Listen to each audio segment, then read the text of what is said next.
Hey guys, Hackexploit here, and in this video we're gonna get started with the web application penetration testing series.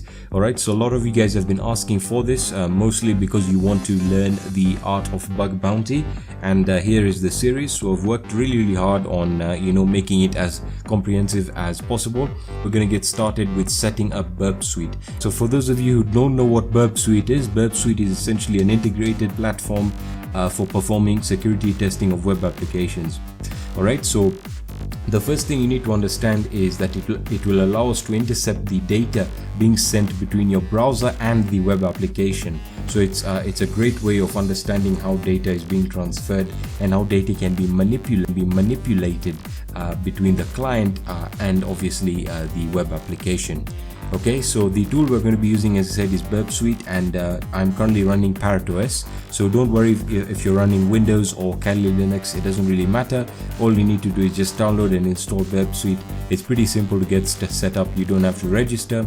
You just download the free community version.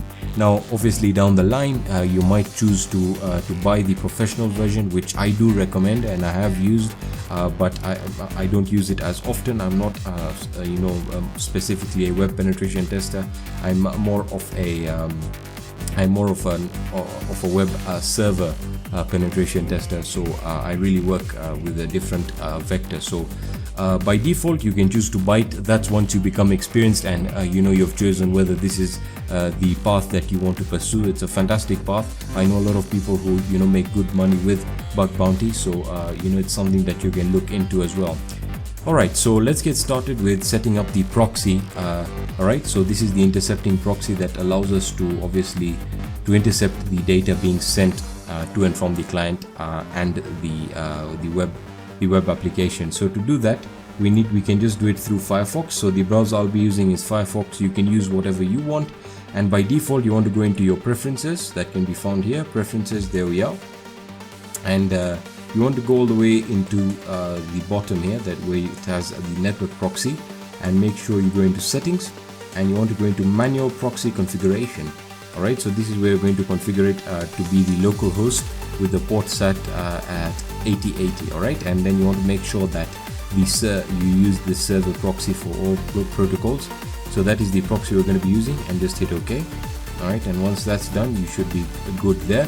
Now what you want to do is just open up Burp Suite, so you can search for it, or I have it already on my little taskbar here, and I don't think I've updated it for a while, so I'll probably need to do that later. But for now, I'll just close the update prompt, and it's going to prompt you, welcome to Burp Suite, and it's going to say now depending on the version that you've chosen to select, whether you've chosen the community version, which is what I have here, or the free version as it's called, and you then have the pro version. So by default, the community version only allows you to use a temporary project. If you have the professional version, it allows you to save your project, which is great functionality as well. So just hit next, and you just want to use the Burp defaults, and just hit start Burp, and just give that a few seconds to start it up. Alright, and I'll explain the interface generally, but we'll be looking more into how Burp works in the next video. I just want to get you set up with Burp in this video, and you understand what exactly is going on. Alright, so welcome to Burp. Now by default, again, it may seem a little bit intimidating, mostly because if you're a beginner, you have not heard of any of these words here, and you don't really know what they're doing. Alright, so by default you have your target, proxy, spider, scanner, intruder, repeater, sequencer, decoder, comparer, extender, your project options, your user options, and alerts. We'll be going through all of this as we perform real-world testing on our vulnerable target. I'll be showing you how to set up a damn vulnerable web application soon, and many others, but for now just focus on Burp Suite. Alright, so by default you want to just go into proxy. Alright, and for some reason I already have some data here, so you know what, I'm just going to leave that as it is. I just want to turn intercept off, so we are not intercepting any traffic as of yet. And you want to go into your options, and you want to make sure that your proxy listeners, as you can see, Burp Proxy uses listeners to receive incoming HTTP requests from your browser. So you want to make sure that your proxy is set as the one we set in Firefox, which is the local host 127.0.0.1, and the port is 8080, and make sure that that is running. Alright, you can also create your own and add it here, and you can also remove it, so you get the idea. Now by default, if I just go back to my intercept, if I just go back to my browser, and this is where the real magic happens. If I just if I just open this and I type in a simple test site example.com and I just hit enter, alright, it's going to load it up here. But if we go into Burp Suite and I go into HTTP history, you can see that by default there are some Firefox portals, some get methods here, but we'll be looking at all of these methods or requests. By default, you can see that the example.com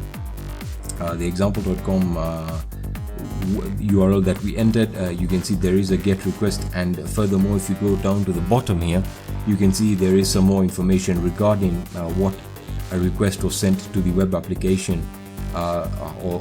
So by default, you can see that the host was example.com, and it gives you more information like the accept language, the encoding, the connection, and if you look at the headers, you can see that the header shows very clearly. You have your get, host, use agent, accept language, the accept encoding, connection, etc, etc. So you might be a little bit confused if this is your first time hearing about headers and the request and response pairs, but don't worry about that, we'll get through all of this.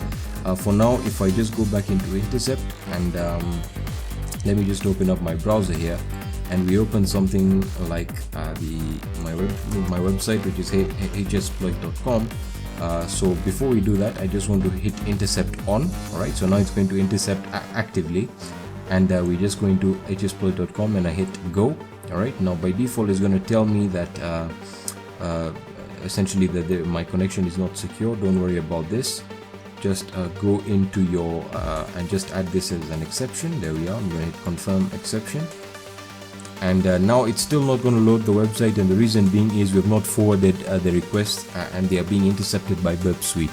Alright, so if I go back into Burp Suite, you can see that it has started the intercept process, and by default you can see that we need to forward the requests here. So if I just forward it, let me just forward that again. There we are. Let me just forward them for Hackexploit. There we are. That's the correct one. So I'll forward this again, and there we are. So now Hackexploit should be up and running, and as you can see, it should have loaded the site. Give that a few seconds. There we are. Alright, so as you can see, that is how you intercept the data that is being sent from the client to the web application, and furthermore, that's how you can analyze the data being sent and furthermore manipulate it to obviously find vulnerabilities within the web application. Alright, so irregardless of all of this, I know this was very basic and it's not really covered anything in terms of web application penetration testing, but don't worry about that. We start off really simple and we build on that. We're going to get started with spidering, more specifically spidering with Burp Suite, and the purpose of this video or this tutorial is to help you understand the spidering process and how to go about doing it with a Burp Suite. Alright, so there's going to be a little bit of theory here, but I'll be explaining a lot of things. So again, this video is really focused on understanding spidering. Now before we get started with that, I just wanted to let you know that the target or our web application that we're going to be targeting or we're going to be attacking is the damn vulnerable web application. Now if you don't know what the damn vulnerable web application is, that's fine, you can just Google it, and I'll probably make a video on how to get it installed on Kali Linux. But what I would recommend, if you're a beginner or even if you're a professional in hacking, probably one of the best things that you need to have in your kit is Metasploitable 2. Alright, and for the simple reason that it contains first and foremost a vulnerable operating system, and secondly it contains all the vulnerable web applications that we will be using at one stage during this series. Okay, so we're going to be starting off with the damn vulnerable web application. As I said, it comes pre-installed with Metasploitable 2, so all you need to do is get the local IP address on your Metasploitable 2 virtual machine, which in my case is 192.168.1.102. So what I'm going to do is I'm going to open up my browser, and I'm just going to open up that that IP address 0.1.102, and just give it a few seconds to load up. As you can see, there we are. That's Metasploitable 2. And it's going to prompt us to select what vulnerable web app we want to use.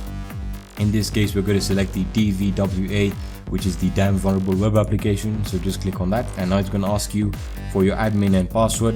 In this case, for your username and password, sorry about that. In this case, the username is admin and the password is password.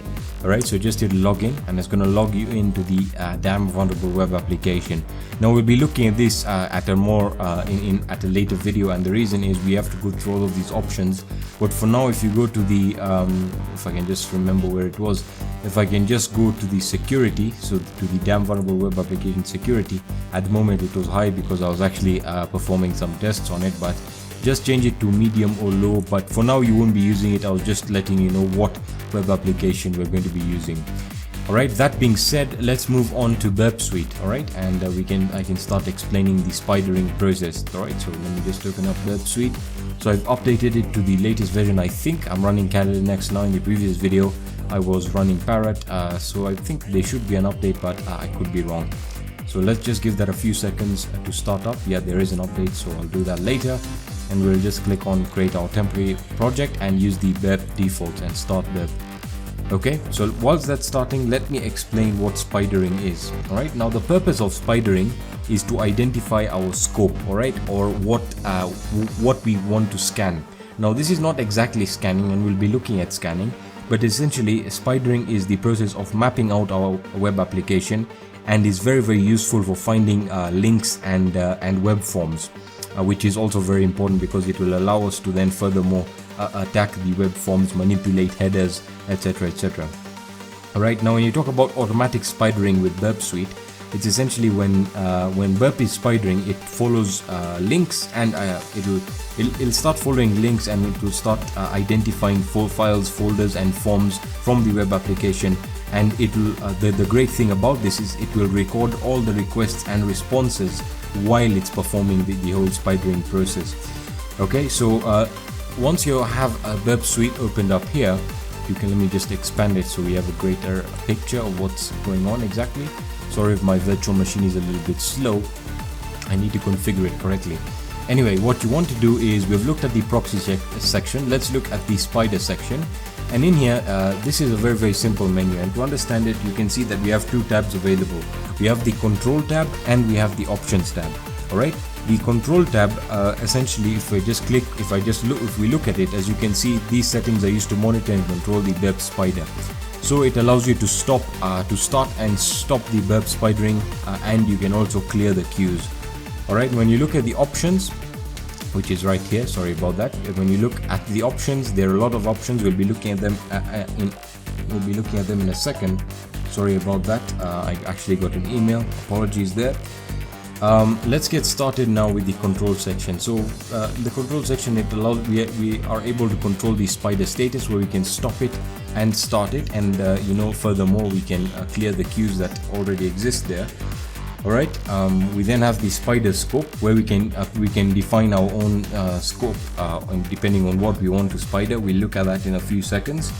And finally, if we look at the if we look in the options section here, we have the crawler settings, which allow us to specify the way the spider is going to crawl for the web content on the web application. We'll be looking at the maximum link depth and what that means. Passive spidering, that allows us to essentially continue spidering when we are looking through or we're going through the web application, or we're performing requests and responses when we're performing requests. As for the form submission, this is probably something that we'll be looking at in the next video, and we'll be doing this practically, where we'll be actually performing the spidering process. But for now, let me see what else. Yes, the request headers. The request headers are used to you can manipulate essentially the headers. If you've learned about HTTP headers, by the way, I really want to cover HTTP because it's very important that you understand how the headers work. But we'll be looking at this all in advance. But now let's start off with the spider status. Well, not really with the spider status, but looking at the control tab. If you look at the spider scope, you can see that it'll use the default suite scope, which is defined in the target tab. If you just click on use a custom scope, you can see that okay, first if you just click on this little cog here, you can restore the defaults, you can load your own, and you can save the options. So that's just to do with that. Now when you talk about using the advanced scope, here is where you can essentially this is where you specify what you want to map. So you can specify a host, the port, etc, etc. Okay, again, we'll be looking at all of this as we move along, but for now we're just going to use the default suite scope. We can just if once you click on that, it's going to start the spidering process, but we don't need it right now, so I'm just going to pause it. And if we move on to the options now, the options tab has a lot of stuff that we need to look into. First and foremost, we have the crawler settings. All right, so when we're talking about the basic options, so for example, we can specify what the spider will crawl for. So you can choose to select for robot the robots.txt file, which is very important because it shows you exclusions. You then can detect, you can ignore the links to non-text content, you can request the root of all directories, very important stuff. But again, you can customize this to your liking. Now, one of the things I would recommend that you do not touch with if you do not know what you're doing yet is the maximum link depth. Alright, the maximum link depth is essentially the number of links you want the spider to essentially to crawl or to map. Now by default 5 is in my situation, or in my case, what I like doing is alternating between 3 to 5. Anything higher than that will usually overload the web application, and it will cause it to lag or to respond very, very slowly. And again, that might not mean a lot right now, but trust me, when you'll actually be performing the penetration test on the web application, you really need a good response.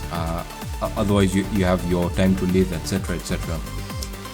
Okay, so let's look at what passive spidering is. Alright, so passive spidering, as I said, is essentially just it allows you to continue scanning or going through or actually performing your requests as it essentially allows you to continue the spidering process as you're performing any other tasks. So as you can see, passive spidering monitors traffic through the web proxy to update the sitemap without making any new requests. Right, so passively spide as you browse. You can also select the link depth associated with proxy requests. Now this, I would recommend keeping it at 0 to 2, and that's because again, you do not want a very, very deep link depth, in the sense that you're also going to be performing your own requests, and you'll be doing many other things. You could be looking at the decoder, or you could be focusing on the target, and you don't want it again to slow down the web application. Alright, so form submission, again, this is something that I said we'll be talking about in the next video, because it is quite advanced, and we'll get started with the damn vulnerable web application there. Moving on to the spider engine, we'll be looking at application login as well, but for now we will just skip over that. When we talk about the spider engine, alright, these settings control the engine used for making HTTP requests when spidering. Alright, so this allows you to change the number of threads you want to use, and as I said, using more than you can see right now it's at 10. What I would recommend is still keeping it within the range of 2 to 5, or you might cause the web application to slow down. And these are more advanced settings that you can use dependent on timing. Alright, and we've talked about the request headers. They allow you to modify the way the spider will look towards the web application. So for example, you could edit the device that is being used, and you could change it, for example, into a mobile device, and you get the idea. You essentially allows you to change the request headers, and from that obviously you'll get a response back dependent on what you changed. Alright, so that was the spidering, or actually the theory revolving around spidering. Now we'll be looking at how spidering really works in the next video. I know some of you may not like this, that I actually went through theory and I haven't talked about doing anything, but remember, it's very, very important to understand what exactly is happening behind spidering, and in the next video we'll actually get started with the spidering process. We're going to get started with brute forcing with the Alright, so our vulnerable web application of choice is going to be the damn vulnerable web application, as we discussed in the previous video. Alright, and I'm going to be using Metasploitable 2 as my server. By default, you can install the damn vulnerable web application on your Kali Linux, and you can host it on your local server. and you can then perform your attacks. But I like running it from another virtual machine, and as you can see, I'm running it on the Metasploitable 2 virtual machine, and by default it's connected to my local network and it's bridged. So you can see that my local IP address is 192.168.1.102. Alright, so I already have the damn vulnerable web application open. As you can see, it is running on that IP address of the Metasploitable 2 virtual machine under the damn vulnerable web application. So for those of you asking why I'm using Metasploitable 2 instead of Metasploitable 3, it's because Metasploitable 2 has a much larger choice in terms of vulnerable web applications, and it's really good for practicing. Alright, so make sure you're logged into your damn vulnerable web application. You need the default username is admin and the password is password. Alright, it's really very simple. Alright, by default in this video we're going to set our security level to low. If you don't know how to do that, you can go into your damn vulnerable web application security and you can set that to low and you can just hit submit. The reason we're setting it to low is because most logins are, if you look at the real world, if you're talking about big sites, this attack may very well work on sites that are older or sites that have not been updated or sites that don't have good security. You'll be shocked to find some really big companies that actually don't have any login protection or brute force protection for that matter. Now that being said, what I was talking about is if we go into brute force, you can see that we have a login prompt here. Now I've forgotten the username and password and we're going to be brute forcing it live. Alright, but before we do that, we need to actually start our burp. Alright, so start up burp suite and you can see I'm using the community edition and it is the latest version. Alright, so make sure that yours is the latest version, obviously for obvious reasons. And we're just going to start a temporary project because I don't use the pro version, and we're going to hit use the burp defaults. We're going to start burp. Alright, give that a few seconds to start burp, and now you want to make sure you're using the proxy. So we're going to go into preferences and advanced, and burp is opened up. Let me just go into my proxies, network settings, and we make sure that it's using the manual proxy configuration, which is the localhost 127.0.0.1 and the port is 8080. We're going to hit OK. Excellent. Now we need to move into burp back again, and we want to make sure that we go into proxy and the intercept is set to off. Alright, the reason we're setting the intercept off is because I just want to show you something first. Now by default, intercept essentially just means that you're not intercepting the requests and the responses being sent from the web application to your browser. Okay, so we have already set the proxy for the browser, but we're not intercepting. So if we just test a random username like test and we say a password like 12345, you can see if I hit login, it's going to tell me that that is incorrect. Now if I set the intercept to on to see the request, let me just turn it to on, and we can now reload this. So we can say test and the password 12345. We can see that now it's for some reason, let me just forward that. I have to actually just turn that off, and we now say log in, and for some reason that is not allowing us because we have to reload. Alright, so now if I hit intercept on and whoops, let me just open up my browser and I hit the password 12345, log in. For some reason it's going to, it's not reloading here.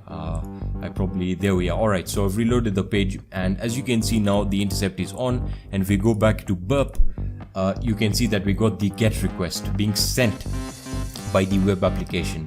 Now let's inspect it for a while. Now we'll be looking at what all of this really means, but by default the most important thing right now is the GET request. Alright, so you can see that the GET request has two values here. It has the username and the password. Now the values again are not important. We're going to be brute forcing the values, but it's very important to get the fields that we're using here. Now what am I talking about here? If you look at the cookie, you can see the security is low, and if you were to edit the value and forward the packets, you can set it to high. That is basic stuff, that's kid stuff, right? But now we want to brute force this login. Alright, and how do we do that? You can see the first thing we need to do is we're going to be using the intruder. Alright, so if you're a bit confused about what the intruder is, don't be worried. The intruder is essentially allows us to edit the parameters. It allows us to edit the requests and then obviously edit them and manipulate them so we can get the desired results. Now the great thing about the intruder is it allows us to perform attacks like the brute force, etc, etc. Alright, but now what we need to do is we need to send this request into the intruder so that we can send our own response. Alright, so we're going to right click and send to intruder. So we just send it to intruder, and once it's sent to the intruder, you can just hit forward. Alright, we don't need that GET request anymore. So now you want to go into the intruder and you want to go into your positions, and as you can see in your positions you have got the get request that we had just intercepted. And now you can see something really interesting. It's highlighted for you all the different payloads, okay, or the different fields that we can brute force for. By default we have the username value, the password value, the login value, we have the SFID value, we have the cookie value. No, we don't need all of these. The only values that we need are the username and the password value. So the most important thing you need to do right now is you need to clear. Just hit clear. All right. Oops, sorry, not that clear. I beg your apology there. I didn't mean that. What I'm trying to say is I'm sorry. Just clear. Just hit clear, and as you can see now, no values are being selected to be brute forced against. So now we need to select them manually. But before that, we're going to be using the cluster bomb attack type. Alright, the reason we're using the cluster bomb attack type is because we are going to be using two values. We are brute forcing against two values, remember that. Okay, and these need to be set in combinations. So that means it's much better to use a cluster bomb, because essentially you're clustering two values that need to be tested against the login application or the login form together. All right, so in a combination. So we need to select cluster bomb, and now we need to select the values, because that is what we want to brute force against. So just highlight the value. It doesn't matter what the password or the username is, just highlight it and you want to hit add. All right, so just hit add, and as you can see we have selected that. You now want to go into the password and you want to highlight that as well, and you just want to add that. As you can see now, once you have added that, those are the two values we're going to be brute forcing against. Make sure that none of the others are selected, none of the other values. Once that is done, you're almost there now. Now you want to go into your payloads. All right, now in your payloads you want to make sure that your payload set is set to 2, which is your username and your password. So let's start off with your payload set as payload 1.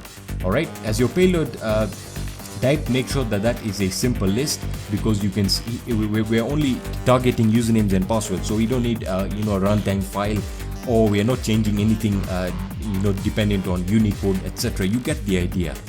Okay, so simple list, and now you go into your payload options, which is where you select your user list or your password list or your word list.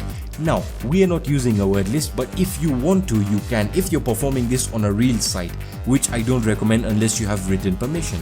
Now since we're using this in our penetration testing lab, we are going to just add the default usernames. As I said, the security of the site is low and it's not really a complex brute force to crack.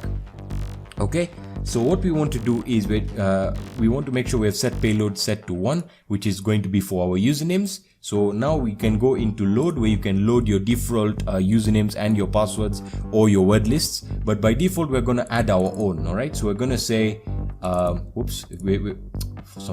just going to say we're going to type in now like the commonly used usernames. All right, so something like admin, administrator. Oops, for some reason actually let me just remove these blank values there. Admin, now administrator. Let me just type that back in. Administrator, like so. Administrator. For those of you telling me that my typing is bad, that's because my microphone is right in front of me and I can't really see what I'm typing. Administrator. Let's see what else. What are the default ones? Like we have root, we have password. Actually we're not setting the passwords right now, so we can just type in the default ones like this. All right, so we can say test, the default ones, user1. Whatever you think could be the most commonly used ones are okay, or if you know what the username is, that is even better. So we're gonna add all the usernames. Alright, so we've added the usernames that we want to use. Now by default, again I'm saying you can use a word list if you want to. Just go into load and select the word list.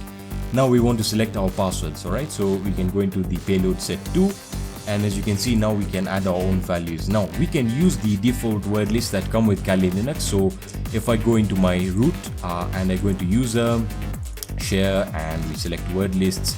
Let me just find where word lists are. If I can find them, there we are, word lists, and the ones that work great for me are in the Metasploit folder, and you can look for the default passwords. As you can see, you have your database default passwords, you have your default user passwords for services. That's also great. It has a great list of default usernames and passwords that you can use, but for me I'm not going to use this because we are sticking to the basics now. Now you want to add your own passwords, so we can select again some randomly commonly used passwords. So you can say password, Let's see what else. Admin, admin again. Oops, let me just remove that one. Admin. Root, you can use root. Let's see, let me think. 1 2 3 4 5, that's also one that I've seen many network administrators using. 1 2 3 4 5, and you get the idea. Alright, so I've set our two payloads. Payload 1 is set for usernames, payload 2 is set for passwords. Excellent. Alright, now we've selected our payload types, we have added our payload options. We don't need to look at payload processing, that is advanced.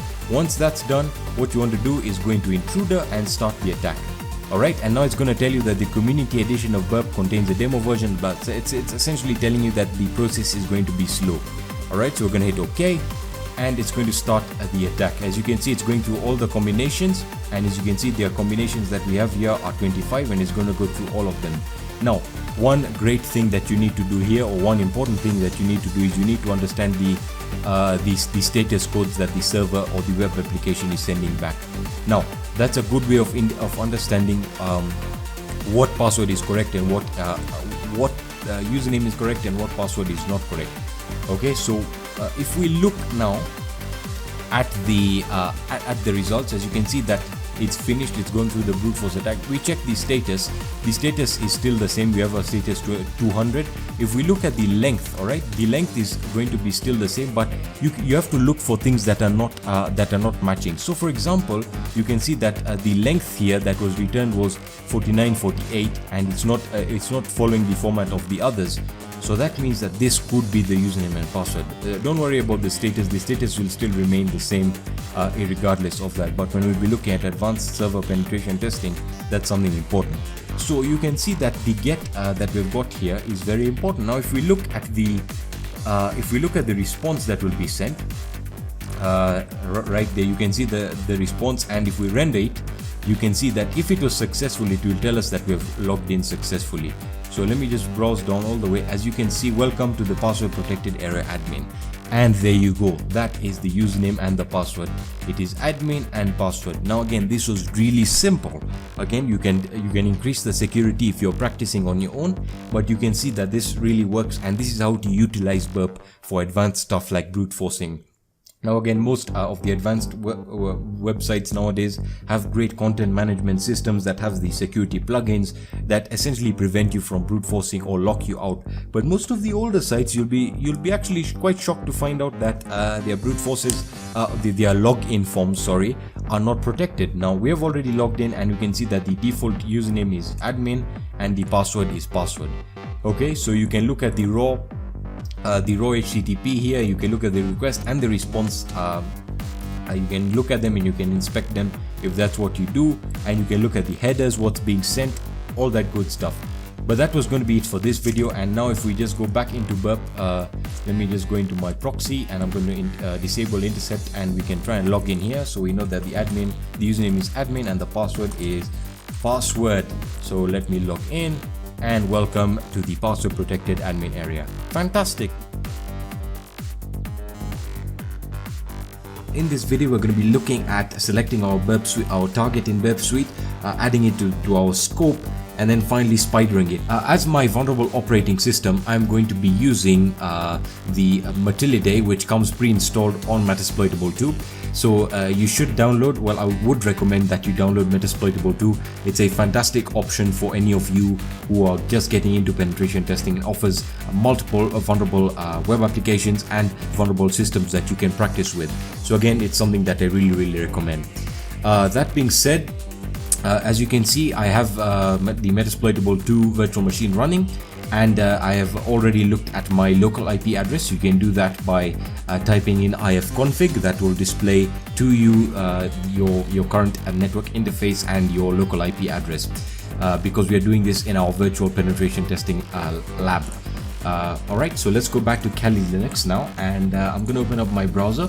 Make sure you get your IP address, and as I said, again, we're going to be using Matillidae. So if you don't know what Matillidae is simply a vulnerable web application. And the reason I'm switching from the damn vulnerable web application is because I want to show you a few. I really want to make it a bit diverse in terms of the web applications that we use. Alright, so let's get started now. Now I already have the IP address of my virtual machine opened up here in my browser, as you can see 192.168.1.104. So if I reload this, you can see that it indeed is the Metasploitable 2 server, and I can just go ahead and click on Motility.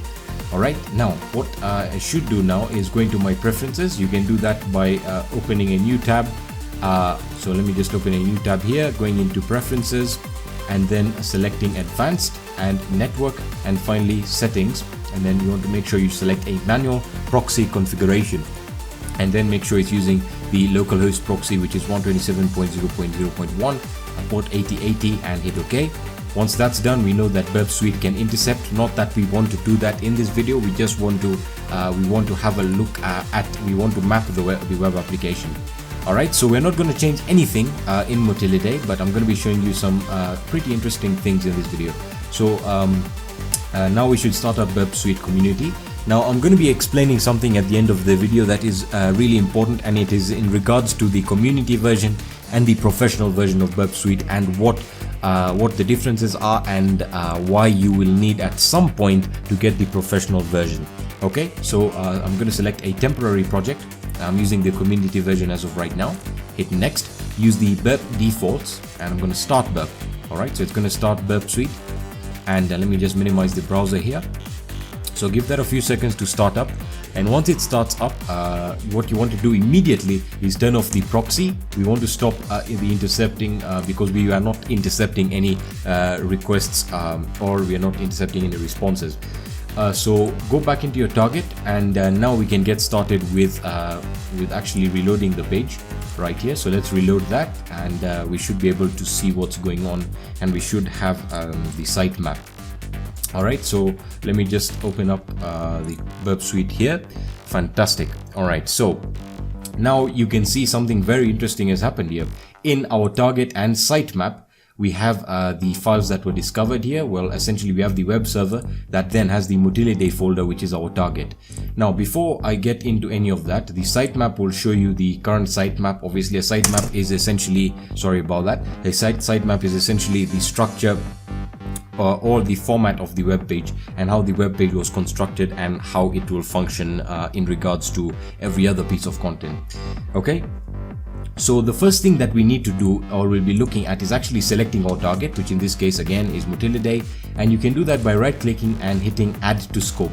Alright, so you might be asking, what exactly does scope mean? Well, a scope essentially allows us to define our automated spidering, and what this means is we are focusing only on our target. We're not going to focus on the reference links like you can see here. For example, we have Twitter as a reference link, Backtrack, Dynamic Drive, Eclipse, etc, etc. You get the idea. So scoping is essentially selecting our target, isolating it so that we only see what we need to see, and obviously the results that we want to see.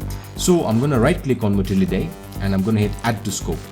Alright, so now it's going to say you've added an item to the target scope. Do you want Burp Proxy to stop sending out out of scope items to the history of the other Burp tools? Yes. Again, we want to make sure that we clear out all the junk that we don't need. Now you might have noticed, well, that's essentially happened, but nothing has really changed. And as you can see, it's going to tell you here, logging of out of scope proxy traffic is disabled. Don't worry about that, just leave it as it is. If you want to re-enable it, you can go ahead, but right now you don't need to do that. Okay, so we've looked at how to add our target to the scope. Now let's look at spidering. Spidering is essentially the first and the most important step of web application penetration testing.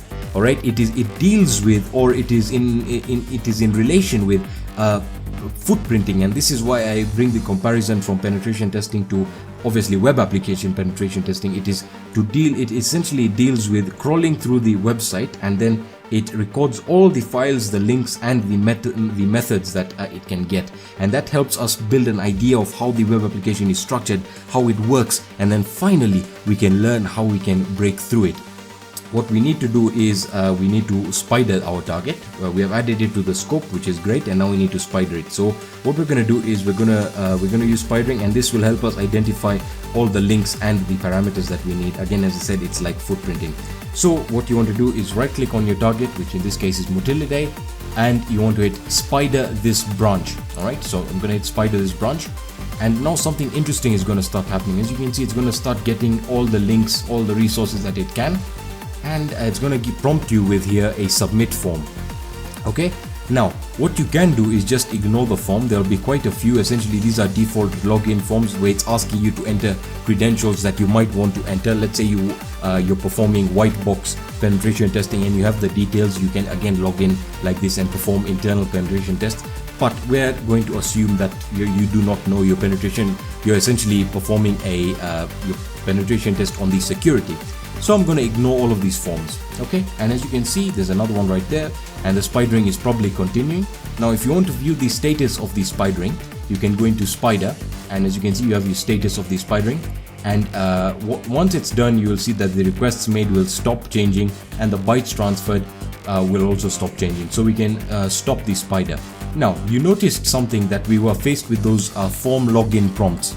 Now you can choose to enter them as it prompts or as you are prompted, but the better way of doing this is to you can actually do this automatically, and you can do this by going into spider, and you want to go into options, and you want to go into your application login.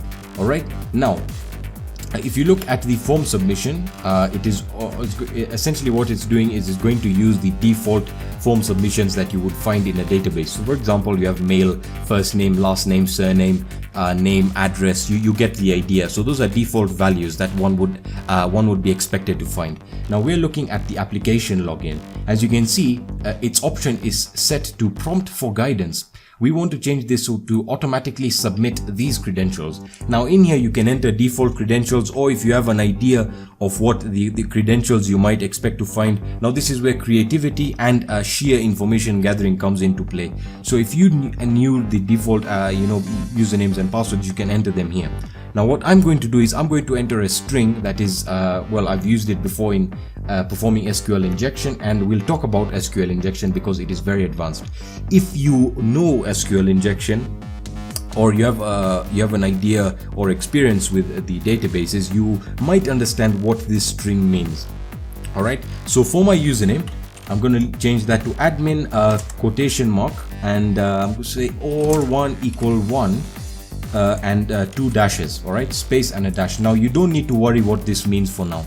Please do not stress about this. I will explain it when the time is right. All right, so leave the password as it is and don't worry about that. Now we don't need to change anything in terms of these tabs. We talked about these tabs in the theory section, and now we can go back into our control and target, and finally we can spider the application again once more, so that we can enter the we can essentially process the strings that we just entered in terms of the username. So I'm going to right click and spider this branch.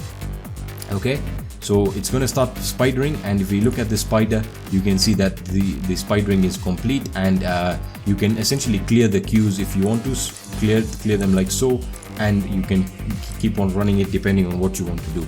Okay, so I'm just going to pause it, and now we have essentially spidered the web application. And you might be asking, well, I've seen a few reference sites. That's not helping much.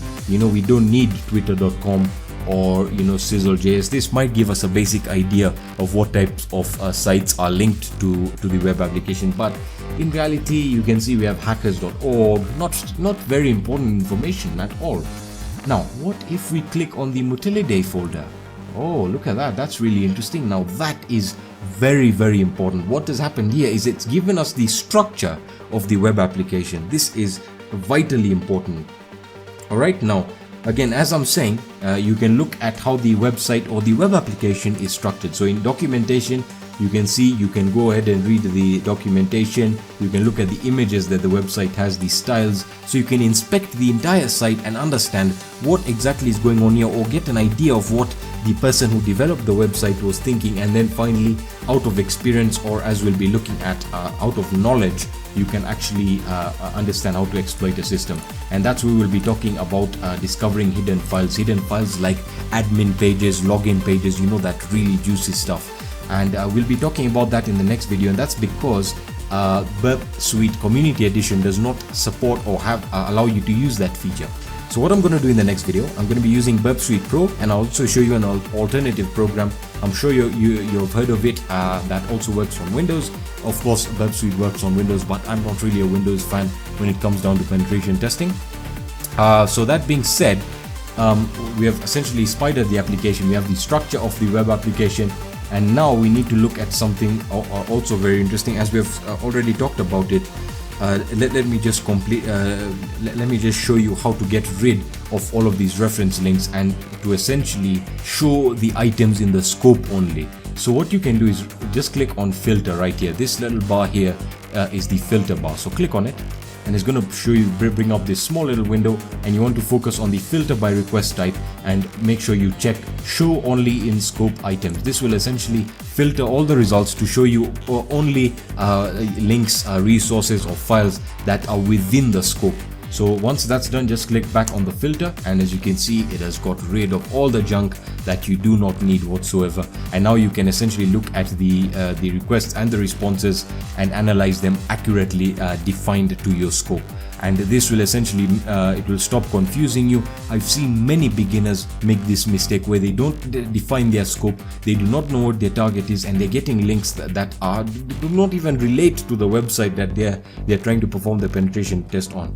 Now, since you know this knowledge, this will help you get a solid foundation, and again, you can start logging out of scope proxy traffic when you want. Again, that's very nice that they add that button right over there. Alright, so now you only have the files that you require, or the files that you're currently performing the penetration test only. Now I know this video was slightly, there was not a lot of action, but again, it is very important that you get this. In the next video, we'll be looking at how to discover hidden files or files in general that you are not supposed to find. Okay, and that can be done by right clicking and going into engagement tools. As you can see, it is defined to the professional version of Burp Suite, and we will be going into discover content, where I'll be explaining to you how to find things like the login page or the configuration page, some things that web developers actually just may try to hide them, but if actually found, can really exploit the website or can lead to the exploitation of the website. We're going to start looking at how to discover hidden files. But before that, I just want to take you through a few things.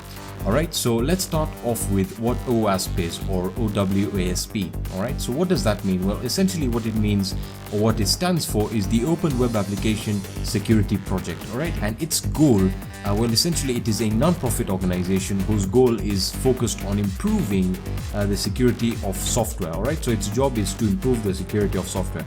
Now this project, the OWASP, or the Open Web Application Security Project, created a tool called as the Z attack proxy, or as you know it, the ZAP. Many people like calling it ZAP, and I'm sure most of you have heard of it, and you might have you might be leaning towards Burp Suite a little bit more, but I can guarantee you that ZAP is one of my favorite tools, and I use it because firstly it's free, and for the people, like for the students I teach, I usually tell them to start with ZAP, because if you get ZAP, you'll automatically get Burp Suite, and you only need Burp Suite when you're moving into an enterprise environment where Burp Suite is the recommended tool, and it is the tool that you must use to adhere to certain rules and ethics. That being said, ZAP is a fantastic tool. It's absolutely free. As you can see, the OWASP Z attack proxy, which is abbreviated as ZAP, is one of the world's most popular free security tools and is actively maintained by hundreds of international volunteers. Alright, so it helps you find security vulnerabilities in your web applications while you're developing and testing applications. So again, if you're a web application developer, this is also a fantastic tool for you, and as I said, it's going to be a fantastic alternative to Burp Suite. Alright, now that's not to say that Burp is bad. Burp is more of a enterprise developed software. As I've mentioned in the first video of this series, Burp is focused on professionals. Now that's not to say that ZAP isn't, but you'll get the idea. Alright, so I'm going to be making a separate video on installing ZAP, and I'm going to make a video on how to get accustomed to the interface, because it is slightly different, and the language or English used for the interface is again very well, I'll not say very different, but it is quite different. So again, getting used to it was also something that is quite helpful, because we'll be needing some of the enterprise features, and only a tool like ZAP will be a great alternative. However, if you do have Burp Suite Pro, go ahead, it'll just be the same thing as I mentioned in the previous video. It's really very easy to follow up where we left. Okay, that being said, it runs on the same network proxy. It runs on the local host, so make sure you're running it on the local host and on port 8080. I'll be showing you how to change the port if you so feel you want to. That's also another great thing about Zap is it allows you to change the proxies. So I have Motility opened up here, and it is again running on my Metasploitable 2 virtual machine, and it's running on the IP address, my local IP address 192.168.1.104, as you can see, Motility. Alright, so that's working perfectly. So let me just leave those other tabs open, because again there's no real harm. Okay, so again, you can configure the Motility security level if that's what you want, to make things harder. But I'm just going to be showing you the focus of this video, which is how to find hidden files. Now, you might be asking, why do we need to find hidden files, or why do we need to discover these hidden files? Well, hidden files firstly are the files like admin login pages, maybe a robots.txt, but that's not really something that's hidden nowadays. It could be a txt containing maybe usernames, something really weird, or pardon my English or pardon my language, something dumb that the web developer has left behind, or just not configured correctly, and you'll see what I mean in a few seconds. Alright, so again, these are the files that are hidden, and you will not find them after spidering your web application or website. Alright, so let's get started with Zap. As you can see, I have the logo right here on it's added to my favorites. Let me just launch it, give it a few seconds, and it should start up. There we are, the Zap. Give it a few seconds again, and make sure you update it. Usually the updates for the modules very regularly, so make sure you update them to the latest version as they improve the speed and so on and so forth. Alright, so it's going to prompt you here. Do you want to persist the Zap session? That means, do you want to save this Zap session? I do not want to persist the session at this moment in time, so I'm going to hit start. Again, don't worry if you're not familiar with the interface. I'll be going through it in another video because it deserves. Now, you might be a little bit overwhelmed, but do not worry. Do not start going to URLs to attack. That may seem really tempting, but again, let's take it nice and easy.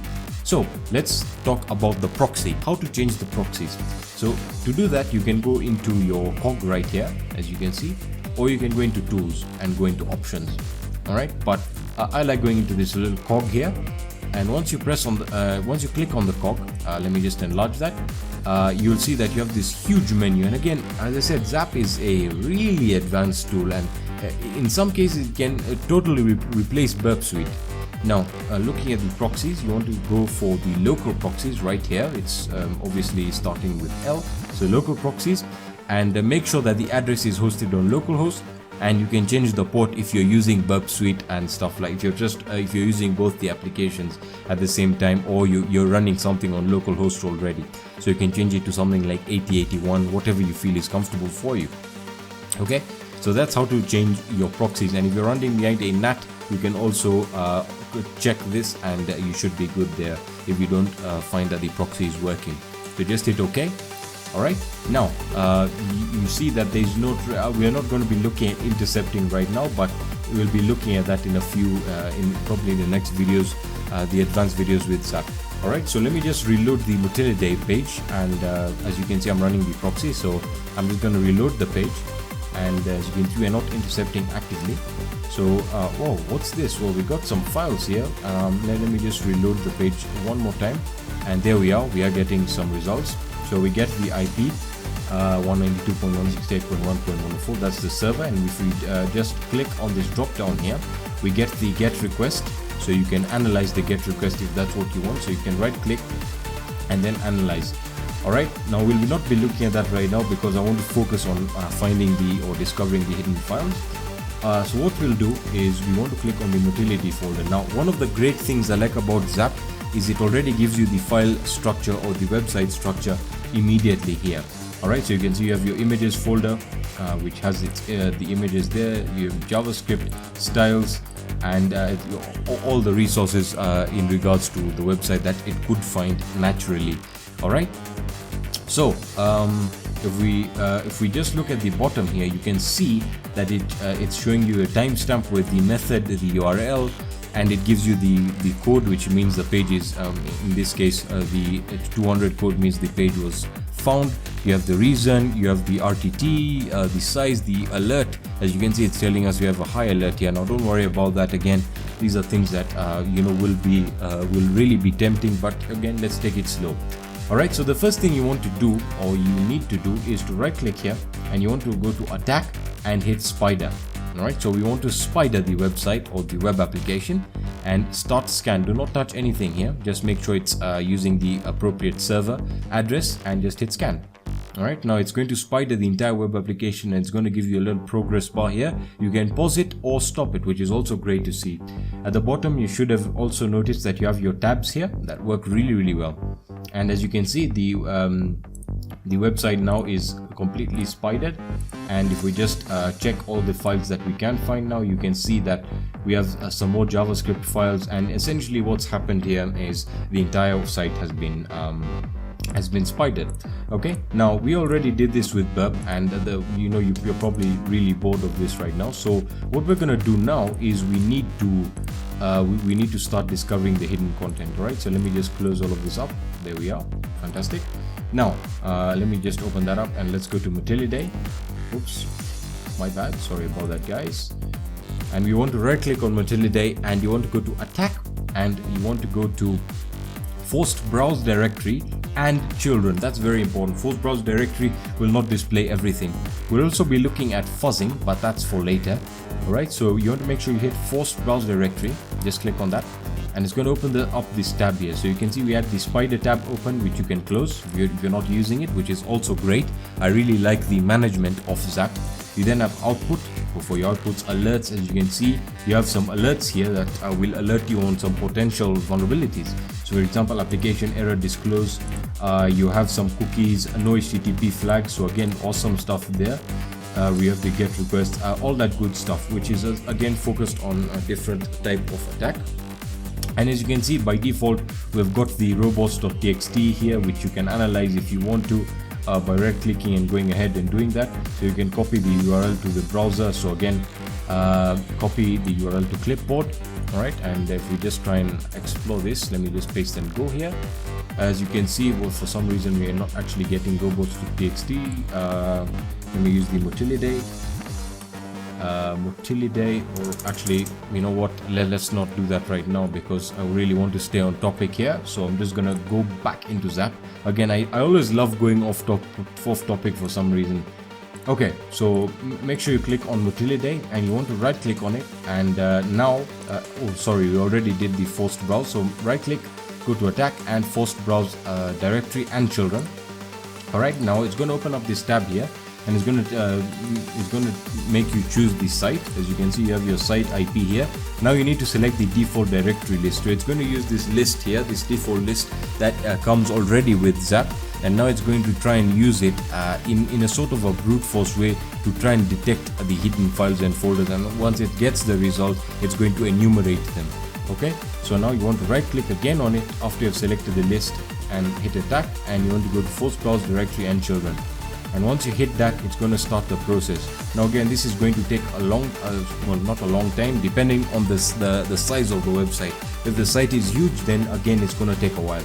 And as you can see, immediately we're getting some hidden files. So let's wait for this code to complete. And I know Matildae has some very interesting files here that I'm sure we'll be happy to get. Alright, so just let it go through this. As you can see, you can check the progress as you're going here. And again, if you look at the status code, you can see 200 means the pages were found. So you can just go ahead and look for things that are irregular, and I'm sure we can find something here that we haven't found before. Or you can look at the file for the website directory here. So Matildae, let's see if we can find something that is really interesting here. So we have the includes, we have the get index.php, the get request, sorry, for the index. Oh, we have something interesting here. We have a notes folder. Aha! Now we're talking. Now this is where stuff gets really exciting. Alright, so we have, whoops, where did it go? There we are. So in notes, we have some very interesting files in notes. So we have a get passwords. Now what happens? What's this about? All right, so what if we just open this URL in the browser? All right, so let me just try and open that in Firefox. I just want to see what it's going to be all about. So hopefully it's opened up in my browser. If it's not, I'll have to copy the URL, probably because I haven't set any default. All right, so copy URLs to clipboard, and let me just paste that in there. Paste and go. There we are, Matilde and passwords. All right, so you can see that this folder or this file was hidden, and we have an interesting txt file here, which again is quite scary to. Oh, it did open Firefox. Well, doesn't look like we need that instance. So getting back to the topic here. Oh, for some reason process unexpectedly closed with alright, so that looks like we have a Java error there. So let me just go back over here. So again, we found an accounts.txt file. What could that be carrying? Let's click on that.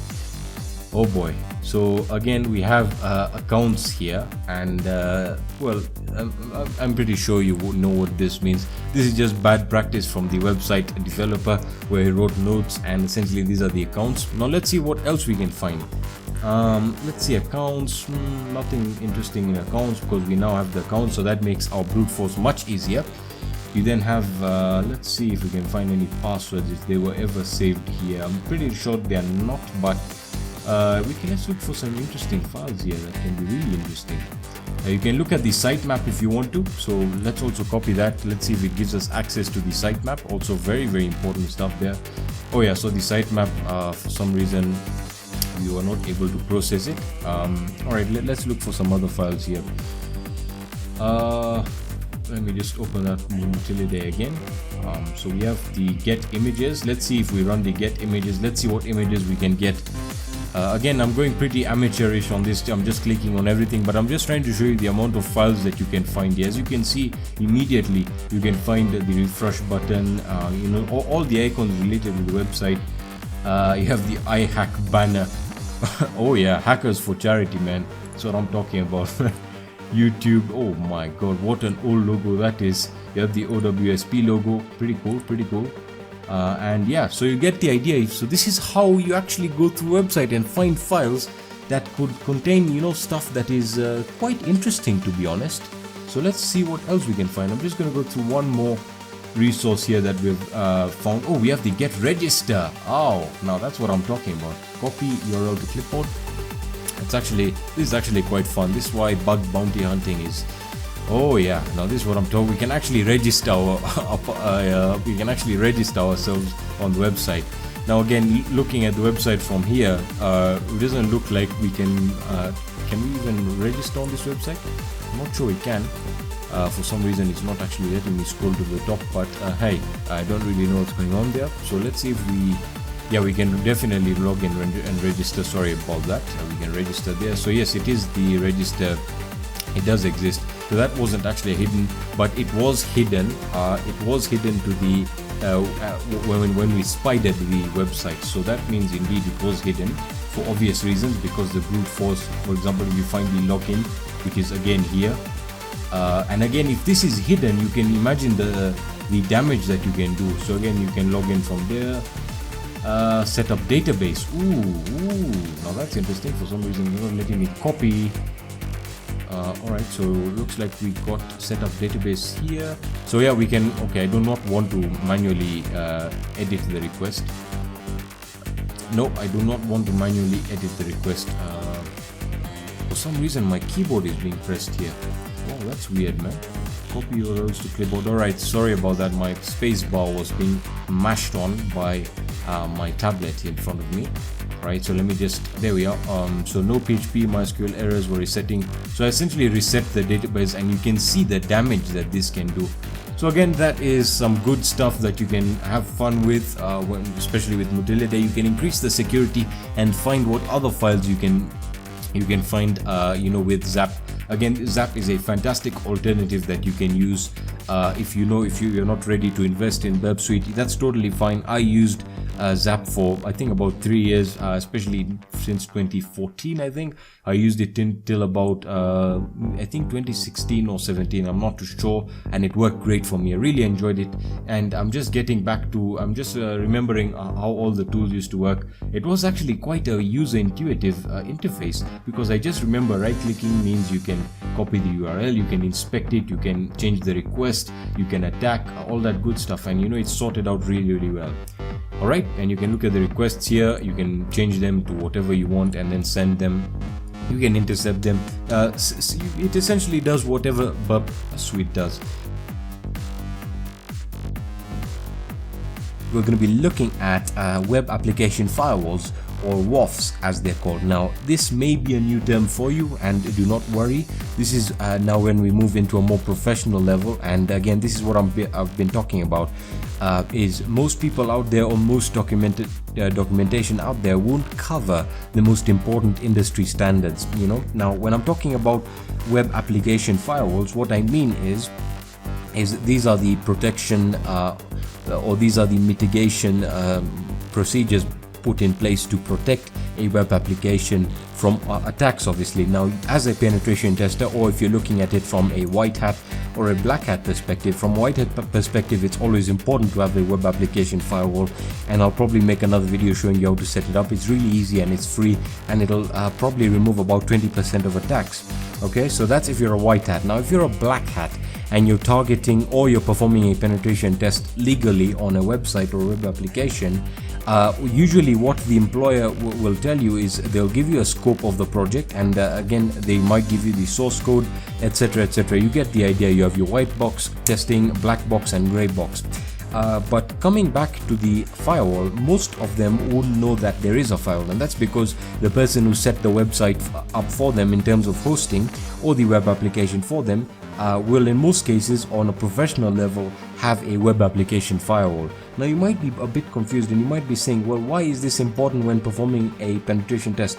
Well, this is important because firstly, it's something that most pen testers overlook, and if you know this, you've got an ace up your sleeve. Alright, so essentially what's happening is, if it's being used, if a web application firewall is being used, you obviously first need to detect it, and I'm going to show you how to detect it in this video using a special tool that I don't think you've ever heard of, but it's also industry standard. So this is a real secret. I don't know, for some reason it's not just it's something that just hasn't caught up yet, but hopefully after this video you'll know about it. Alright, so essentially the purpose of a web application firewall is it protects the web application from a firewall point of view, in the sense that it blocks attacks as one would expect them to come. Now, what does this mean for you? Well, this means that you will need to manipulate any type of data that is going to be encoded. Alright, so what this means is, if you're performing a penetration test that involves you manipulating data and sending it back to the web application, then you need to encode it in a specific way to bypass the firewall.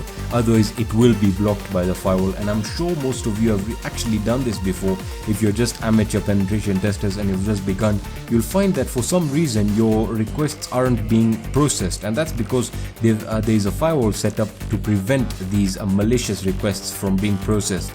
Okay, so again, web application firewall is really important. Now, looking at the tool we'll be using, the tool has actually a very funny name. For some of you might find it hilarious. It is called WAF. Now, for those of you who have heard of it, you pretty much already know how to detect a web application firewall, but it's really very simple.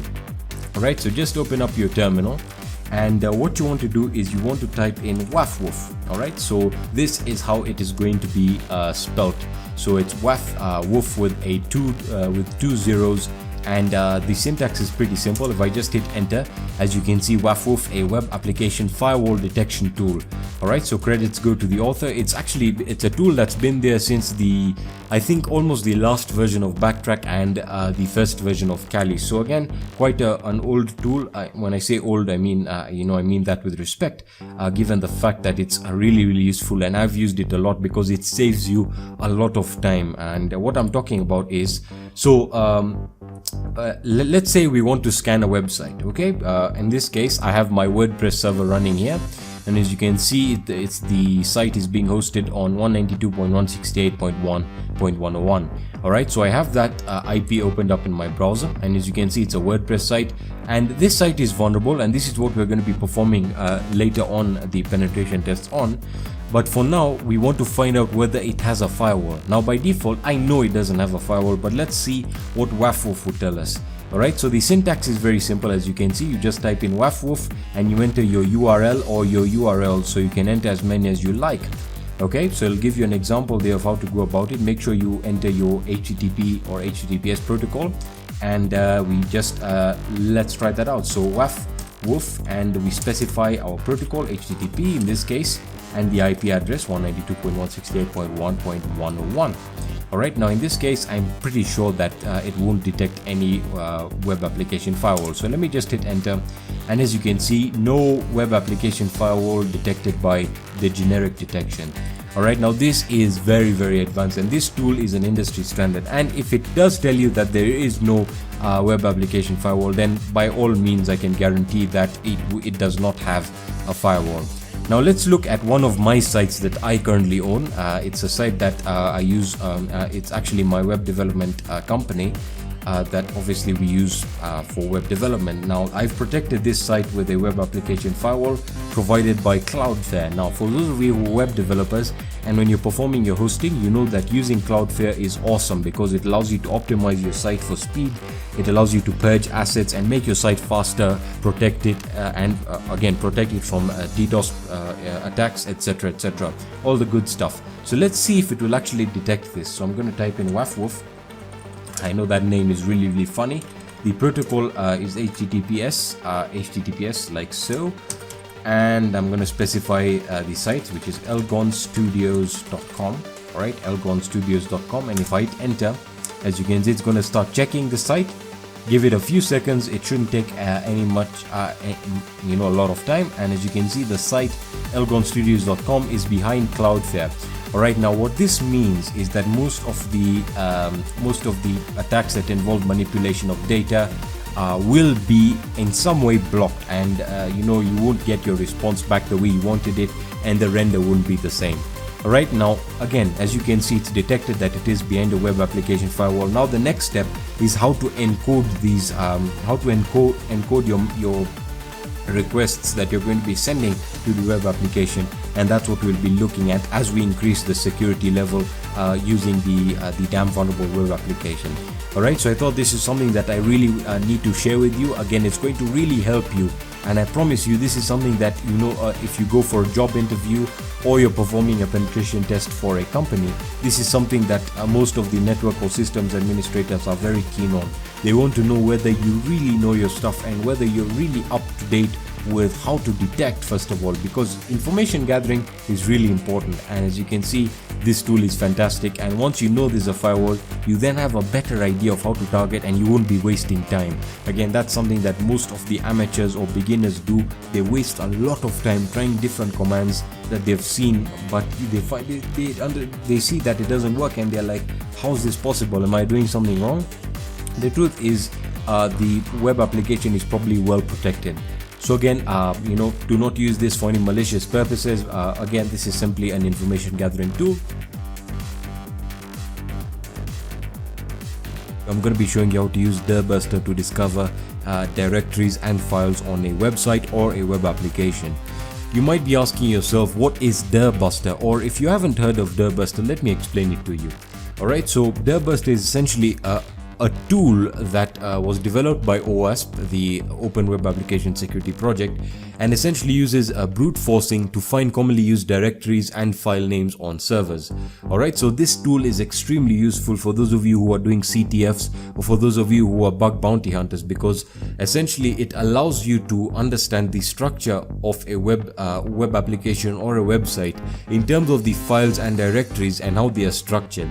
Alright, so why is this important? Well, this is important because this will help us understand how we can attack a site, or what type of attack vectors we can find. So for example, if I had a web application, and I'm going to demonstrate that right now, and I scanned it with dirbuster and we found some hidden directories and hidden files, we can use these as attack vectors. Alright, so as I said, it also allows you to find hidden directories or files that are hidden from the public. So this can also lead you to finding additional resources that could have been hidden away by the devs, that, like for example admin pages, etc, etc. Alright, so how does it work? Well, really simply, once you start up dirbuster, and again, as I mentioned, it uses brute forcing, so I'll explain where word lists come into play. So you open it up and you select the URL of the web application or the website, and you specify the port. The port is definitely going to be HTTP, so either port 80 or port 443, and then you select the word list. Now, in this case, Kali Linux already has a dirbuster word list that are designed. It has 3 of them that are designed for different types of scenarios, and I'll explain them as we move along. Alright, and essentially how it works is, once you start the brute force attack, it will send HTTP GET requests, and it will wait for the response from the server or the web application. If it gets a 200 response, that means that yes, that directory exists. Alright, if it gets a bad response, meaning like 400 or 403, meaning no access, then it'll know that that directory or file doesn't exist. So it's essentially testing directories on the server against this word list. So it will check, for example, is there a temp folder? If it sends a temp request to the server, it gets a response, a positive response, then it knows it's there, and then it will enumerate them. Alright, so let's start off really simply here. So I'm on Kali Linux. I have the OWASP broken web application right here, and I'm going to be demonstrating 2 scenarios. So you can see I'm running that here, and that has a lot of vulnerable web applications, but the whole idea is to demonstrate how directories can be found. Alright, and why this is extremely important, especially for a web application penetration tester. Alright, so I'm going to open up Firefox, and as you can see, I have the open web application project right here, the OWASP WAP as they call it, and it has plenty of ways of me testing this. But what if I was to just test the entire server? Alright, so this is a web server. What if I was to test the entire web server? Well, I'm guessing that there are going to be a lot of files and directories. So what we can do is we can start off with a perfect example of how this will work. Is, let's say you're targeting a WordPress site. So I'm going to open up the broken WordPress. Now, of course, this is a very old one, and we're not really exploiting anything. But by using this example, it will let us understand how we can enumerate the different directories and folders, you know, on this WordPress installation. Or if you are targeting a WordPress site, this is the way you do it. So I'm going to copy the URL with the directory right here. So we know it's in the WordPress folder because that is the root directory of the web server, and we're selecting the WordPress installation. But for the website, you'll select the URL. All right. And as for the port, we know that this is the default HTTP port, which means it's port 80. Alright, so I have dirbuster right here. If you can't find it, just you can use the start menu and type in dirbuster. It's going to be like so. Just click on it and give it a few seconds to start up. So again, it was designed by the OWASP team, so it works really well. And again, this is something that I'm sure if you are a web application penetration tester, or you do the CTF challenges, then you'll know that you use this tool a lot. Alright, so in here we have the target URL, and that's where we would paste it. Alright, so we can paste it right here. So Control V, and that is the URL. Now in the work method, if you want the scan to be faster, you can use the get requests. But what we can do is auto switch them from the head and get, and that will give us a more robust or a more accurate response rate. Alright, so in terms of the number of threads, this is how fast you want the scan or the brute force to be. So the faster the better, depending on your hardware. And of course, you don't want to overload the server. So I'm just gonna click on go faster. That's probably works the best for me. But if you want it to run faster, then that means it's gonna have multiple requests and threads being sent from your computer. Alright, so I like keeping it at just 200 threads, which is go faster. And because I'm testing my own web server, I can pretty much increase it to whatever I want. Usually if you're talking about a bigger server or a bigger web application, then it doesn't really matter how many requests or how many threads you use. It will not really affect the performance of the web server. But if I was to run it at maybe a maximum speed, you would see that the web server would be lagging out, out of the amount of requests that are being sent. Because you have to understand it from a fundamental point of view. We are requesting the different web pages, and the server has to process them. So if the server is not running on good resources, like it's running on 1 GB of RAM, it's very easy to make it lag out and to actually cause some sort of a denial of service just because of the amount of requests. But in this case, we're performing it with an ethical perspective. So now you want to select a list-based brute force, or you can use a pure brute force, but I don't recommend that. That doesn't really work. And you now need to select your word list, your Dirtbuster word list. Now by default on Kali Linux and on Parrot OS, these are found in the user share folder under word list, and you can find the Dirtbuster word list right there. So I'm going to show you that right now. So I'm going to browse, I'm going to go to my root, and I'm going to go into user, and I'm going to go into share. And let's go into word lists here. Let's see if I can find it. It's obviously with a W. Where is it? Let's see. Where is word lists? Sorry if I can't see this. There we are. Sorry about that. Word lists, and you now want to go into Dirtbuster. All right. So there is going to be a folder called Dirtbuster, and now you might be a little bit confused. Well, really, you don't need to be confused. That's why I'm here. So, as a beginner, you might be wondering like which one is better. Now, as an advanced penetration tester, I know which one is the best. In most cases, it's going to be the medium, the directory list 2.3 medium.txt. Now, if you're scanning a very small web application that's not that really complex, like a simple HTML site, HTML, CSS, whatever you want to call it, then I would recommend the small one. But if you're scanning a big site like a WordPress installation or a Joomla installation, then you should use the medium one. This will work 99% of the time, unless your requests are being blocked by either a web application firewall or by the host.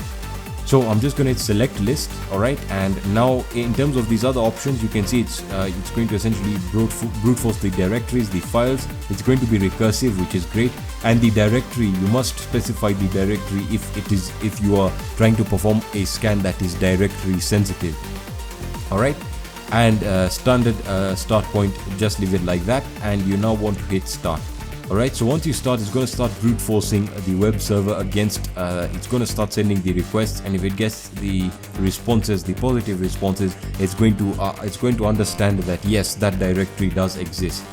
Now you can see we have a response that is being sent here, and it's going to tell you that it is unable to determine a consistent failed response, which means some directories and files are being you're getting a negative, or you're getting a no access response, meaning that directory doesn't exist. So what you can do is just hit cancel to these ones and hit yes, and it's going to continue scanning the other ones. Now of course down here you can see, since it's performing a brute force, you can look at the current speed, which varies dependent on the amount of directories, the average speed, and it will tell you the total amount of requests done out of the amount that could be done depending on the word list that you have selected.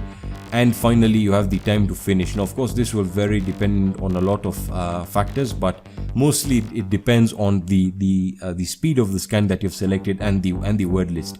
So you have your scan information here. It's going to tell you what folders and files it's testing, and in here you can see the results in terms of directories and files that it was able to find. And in the results, this is going to give you the directory structure as to how files and folders are being structured on the web application. Now by default right now, you can see the amount, the files and folders that it has found are, for example, the WordPress register.php. So if we open that, if you right click on it, you can open it in the URL, or you can view the response that it gave, and you can copy it. You understand, you get the basic functionality here, and then you can open it in your browser. So again, you see that we are finding files that we otherwise wouldn't have known existed. Now of course, for a default WordPress installation, you would have guessed that this does exist.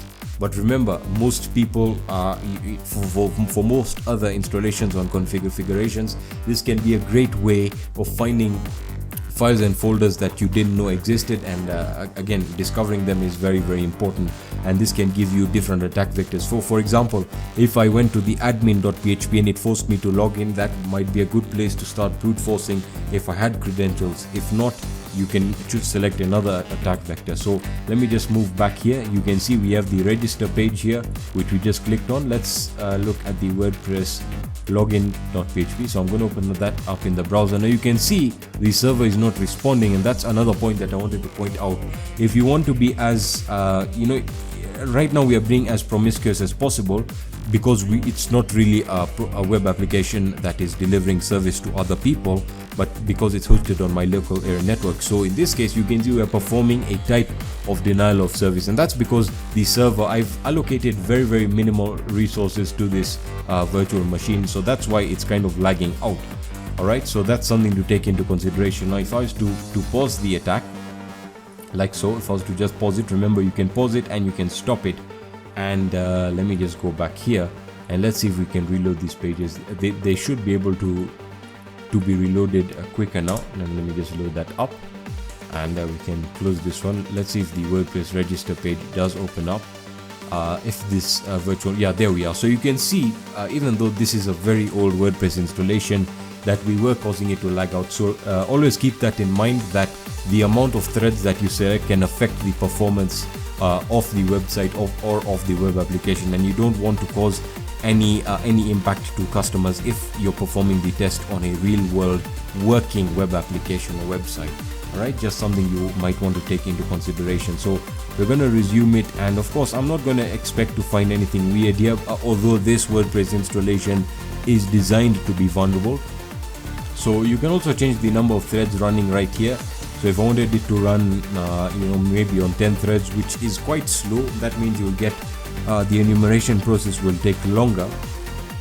So it's all about balancing your resources and understanding what you're trying to look for. Now of course this can be a very, very useful tool when doing bug bounties or CTF for that matter, especially Hack the Box. We are going to be looking at something that is extremely important and something that should be understood completely, and that is cross-site scripting. All right, now before we get started, I'm just going to explain what we're going to be looking at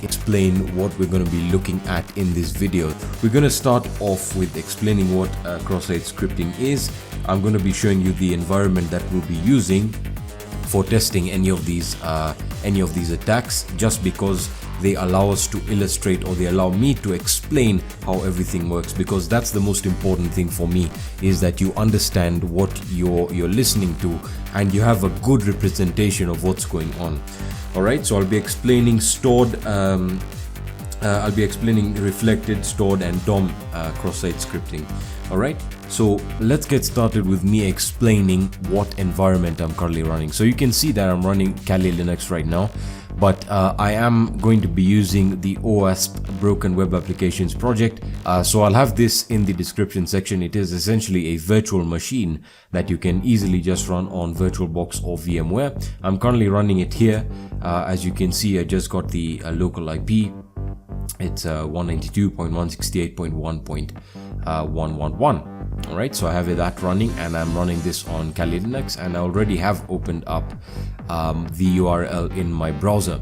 So you can see from here, I've opened up BWAP and I've opened up WebGoat, because that's what I'm going to be using to explain each of these cross-site scripting attacks. So if I was to do that, if I was to just open up 192.168.1.111, yours could be different. It should be different depending on your IP configuration and subnet. Then it'll take you to the OWASP BWA or the OWASP Broken Web Applications project. The latest version as of recording this video is version 1.2. So we will be using WebGoat and BWAP or the Broken Web Application project for this demonstration. So the default credentials for WebGoat are going to be guest for the username and guest for the password. and for BWAP it should give you the prompt right over there. I think it's going to be bug app or something like that, but irregardless it will tell you what it is. Alright, so make sure you open that up and you have that all set up. So I've logged into BWAP and I have WebGoat started up right here. Alright, so let me close that up and we are ready to go. Now before we even move on into performing these attacks, it's very important to understand what's going on here with cross-site scripting, what it is, how it works, and what are you exactly taking advantage of. Alright, now this is where a lot of people make mistakes, and if you want to be a successful web application penetration tester, you need to understand, from a fundamental level what's going on here.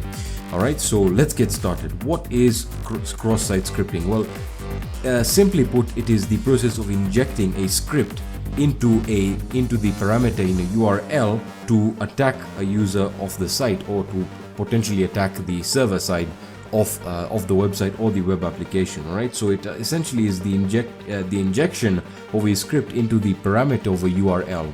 Alright, that's essentially what it is. Now of course this may be quite confusing, but don't worry, I'll explain what's going on here. So let's start off with first of all explaining the three types of cross-site scripting. Alright, the first one is reflected, and then we have stored and DOM. So with reflected, what's happening here is the data is inputted and then reflected directly back on the screen. So I'll explain this in a second. Alright, so if we are to look at this from a fundamental perspective, I'll show you how to access this, how to navigate the BWAP. Just give me a second, let me explain what's going on. So essentially what's happening with reflected cross-site scripting is that the input is going to be stored in the parameter of the URL. Alright, and I'll explain how this differs with each type of attack, because many of you will point out and say, well, it's not only to do with parameters, and don't worry, I'll explain all of this. Alright, so we can essentially manipulate the parameter of the URL so that we can essentially run a script. Now what type of script? We can run a malicious script that is based in JavaScript, and I'll explain that right now. So you can see with our portal, you don't want to touch anything here. You can set the security level, but for now I recommend setting it to low. Not that that's going to hurt anyone's ego, because remember, you have to be humble to begin, and you need to understand what's going on first. So we will open up choose the bug section here, and we want to go down into cross-site scripting, and we want to go into reflected, which essentially deals with the get request. So we're going to start off with that, and this will really make you understand what's going on here. So if I click on that and I just hit hack, alright, so now it's going to give us a prompt here. And you might be asking, well, what do you mean? What exactly is going on? If I was to not enter any details into the into these fields right here. So for example, you can see I just had a suggestion there. That's because I was testing it out.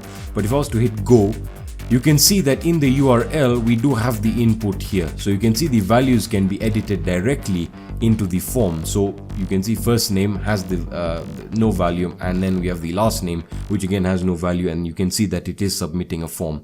So what we can do is run some JavaScript code in here, and the most common way of explaining what's going on here, of course not running a very malicious code right now, essentially explaining and demonstrating that it does work, is I can run a piece of code here. Now of course, when you put this into a practical perspective, many sites are going to filter the content that you can enter in these fields or these forms, and will essentially will not allow you to run JavaScript code, obviously to protect the site from these type of attacks. But what you can do is encapsulate it or encode it in a different type of language, or as I said, I'll show you how everything or how all of this works. So this right now, being the current security level as low, it'll not essentially encode, it will not verify or validate what we're entering in here, what input is being given. So if we were to type in a script here, so you can say script, and you can see the recommendation there, script, that's mine. So if I was to type in alert, and this is JavaScript, so I am pretty sure you know what's going on. So you can say hello world, this is an example of reflected XSS or cross-site scripting, and we can close that up right now. and then we need to close the script. So we can do that in the next field or the next parameter. Most people like doing it from the start, but this is just to show you how robust this can be. So I type in, I close the script there, and I hit go, and as you can see, it gives us the alert, which is what we used as our form of me showing you that it does work and it will be processed. The input will be processed and will be sent back to you being the client. And we can just hit OK, and that was an example of reflected access cross-site scripting using the get method. Now of course I can replicate this many times using the other types of cross-site scripting, for example with the post, etc. We'll be looking at all of that, but for now we need to understand what's going on here. Now next we need to look at stored cross-site scripting. This is probably my favorite because of the potential that it does have. Alright, so let's go into the choose your bug menu here, and we want to go into cross-site scripting, and we want to go for the blog cross-site scripting, stored cross-site scripting, and we're going to select blog, and I'll explain why in a second. Alright, so first let me explain what stored cross-site scripting is. So essentially with this with the cross-site scripting attacks, more specifically the stored attacks, essentially what's happening is you're attacking the input, and you're essentially attacking the input that is to be stored, or you're attacking the data, or essentially I'll explain this really simply. So you're attacking the input that is to be stored on a database. So what you're doing is you're essentially injecting malicious code that will be saved into a database, or that is going to be saved by the server or the web application server, and then you can definitely since it's being stored, you can access it later on, or other users can access it. And for example, if it's running malicious code, it can trigger different things like opening the webcam of the user, stealing different type of information. I'm not going to go into what you can do with it, but you can really do a lot of stuff, a lot of malicious stuff with code. Alright, so let me explain what's going on here. So with the stored cross-site scripting, you can essentially inject malicious code into the database. Again, that when accessed runs this malicious code. Alright, so if you can see, this is an example of a blog. Let me explain what I mean. The best places to implement stored cross-site scripting is in places like comments, forums, and again, as you can see right here, blog, in the form of comments that or pages that can be accessed later, or data that is being stored directly into the database, any database for that matter, as long as it's being stored. Okay, so we can type in here something like hello, and we can submit that to the database, and you can see it's getting stored, and you have the different tables. You have the number, the owner, the date, and the entry. So now we can also run a script in here. Alright, so what if we were to enter a JavaScript, and again, this data, given our security level, is any of the data that we're entering is not being validated, so you can essentially enter it raw. Now in reality, if you go and try and enter a script in, the data will not be accepted, because again, they are protecting their site against that. That's one way of mitigation, very basic. I'm sure you know what I'm talking about. Alright, so enough of me rambling on. So if we were to enter the same script we entered, so we have to say script, and we then say alert, for example. You can use any type of JavaScript code you want here, and you can experiment. These web applications are there for you to experiment and test your skills out. So if I was to say hello world, this is stored cross-site scripting, and we just close that up there, and of course we have to close the script, because we know that will not execute if we do not code it correctly.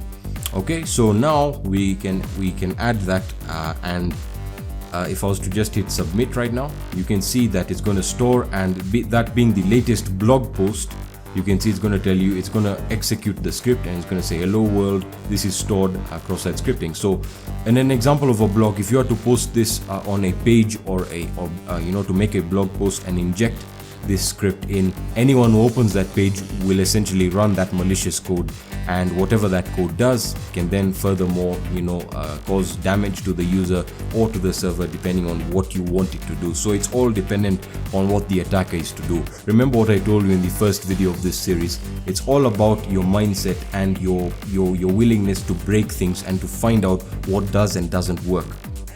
Okay, so that was an example of stored cross-site scripting. And as I've mentioned, the most important thing to understand is this: in this scenario, the data is not being validated. If it is being validated, and I'll show you that in a second, or probably in the next set of videos, we'll increase the security level and I'll show you how to get past this. You can see how things change as you move along in terms of security levels. So I was going to use the BWAP. This is my first time using it. So I had to get a bit of an introduction through the documentation, and I realized they don't have DOM cross-site scripting. So that's why I had to use WebGoat. They are the only ones I know who actually allow us to run it. So I've zoomed in right now. By the way, the credentials are guest for the username and guest for the password. So essentially I went through cross-site scripting, and again they didn't have the DOM in here. All they were focusing on is stored and again reflected. So I found it to be in the Ajax or Ajax, or whatever you want to call it, and we have the DOM based cross-site scripting. Let me explain why it's saying this is based in Ajax security. This is because DOM cross-site scripting focuses on the client side, so any data or input that is entered, whether it be a malicious code, etc., is going to be processed by the client, not the server. So any of the attacks will be based, of course, on the client. Now let me explain what I mean.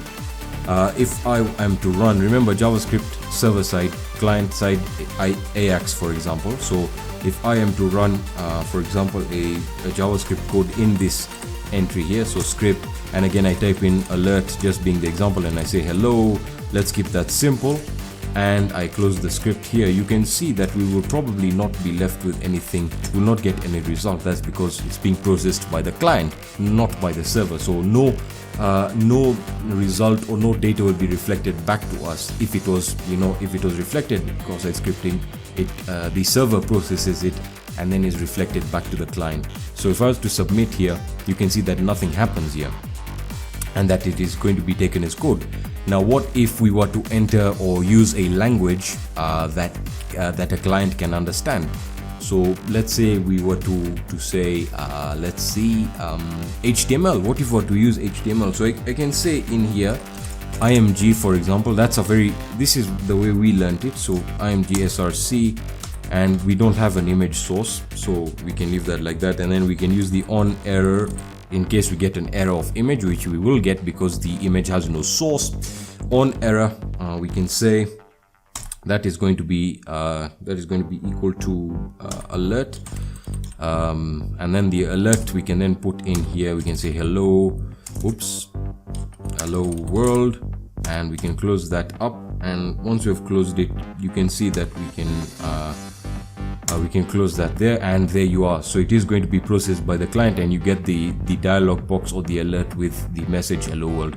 So you can see that with DOM based cross-site scripting, it is all being processed, all the input, whether it be malicious or not, is being processed by the client, and Ajax is one of these languages that can be used. So you can also incorporate Ajax if you wanted to, or test it out. Remember, it's all about experimentation and understanding. I hope that you've got an understanding of what cross-site scripting is, how it can be used to manipulate data, whether it be on the client side, on the database, and how you can easily just transfer data with bad security in place. Of course, these attacks will be very uncommon now, but again, this was focused on more on an explanation point of view. We were going to be looking at cross-site request forgery, or CSRF. Now, this is an extremely important topic and a big one that I cover it correctly. So for the purpose of this video, I've set up a very unique environment that, at least in my opinion, will demonstrate how to utilize or how to perform this attack. Alright, now I'm just going to give you a brief overview of the environment that I have. Now, of course, you can see I have a few files open here. Don't worry about them right now. Just remember that we'll be using them later on, and I'll be using them really well to explain what's going on here. So you can see, as my target, or as my vulnerable system, I'm going to be using, or my vulnerable web application I should say, I'm going to be using the OWASP Juice Shop. Now, no one actually recommended this to me, but I remember that I performed this during a CTF challenge that I went to earlier, I think late last year. I'm not too sure exactly when, but the whole process was involved with exploiting this web application. All right, and in my opinion, this really outlined or really showed off how to perform all of these various web application attacks. In this case, we're going to be focusing on cross-site request forgery. Alright, so I have the juice shop running. It's based on Node.js and it's running on my local host. Let me just show you that right now. There we are. So I haven't logged in or done anything yet, and that's because I'm going to do that with you. So I've set it up. It's running on my local host. Let's get started with this really simple but sometimes complicated topic. Alright, so cross-site request forgery, CSRF. Now from the name you can already tell that it's split into two sections. You have your cross-site and your request forgery. So from that we can get a basic example of what's going on here. We have cross-site scripting and we are going to be forging requests, or we are going to be manipulating requests. Interesting. So we are kind of understanding what's going on here. Now the technical explanation for what CSRF is it is an attack that forces an end user to execute unwanted actions on a web application in which they are currently authenticated. Alright, so let me put that really simply. Right, it's an attack that will force an end user to execute unwanted actions on a web application. These actions can be anything, but in this case we're going to be looking at changing the password, and they have to be currently authenticated to that web application, which means they have to be logged in to that web application for this to work, because if they're logged out, then you get the idea. It really doesn't help or it doesn't work.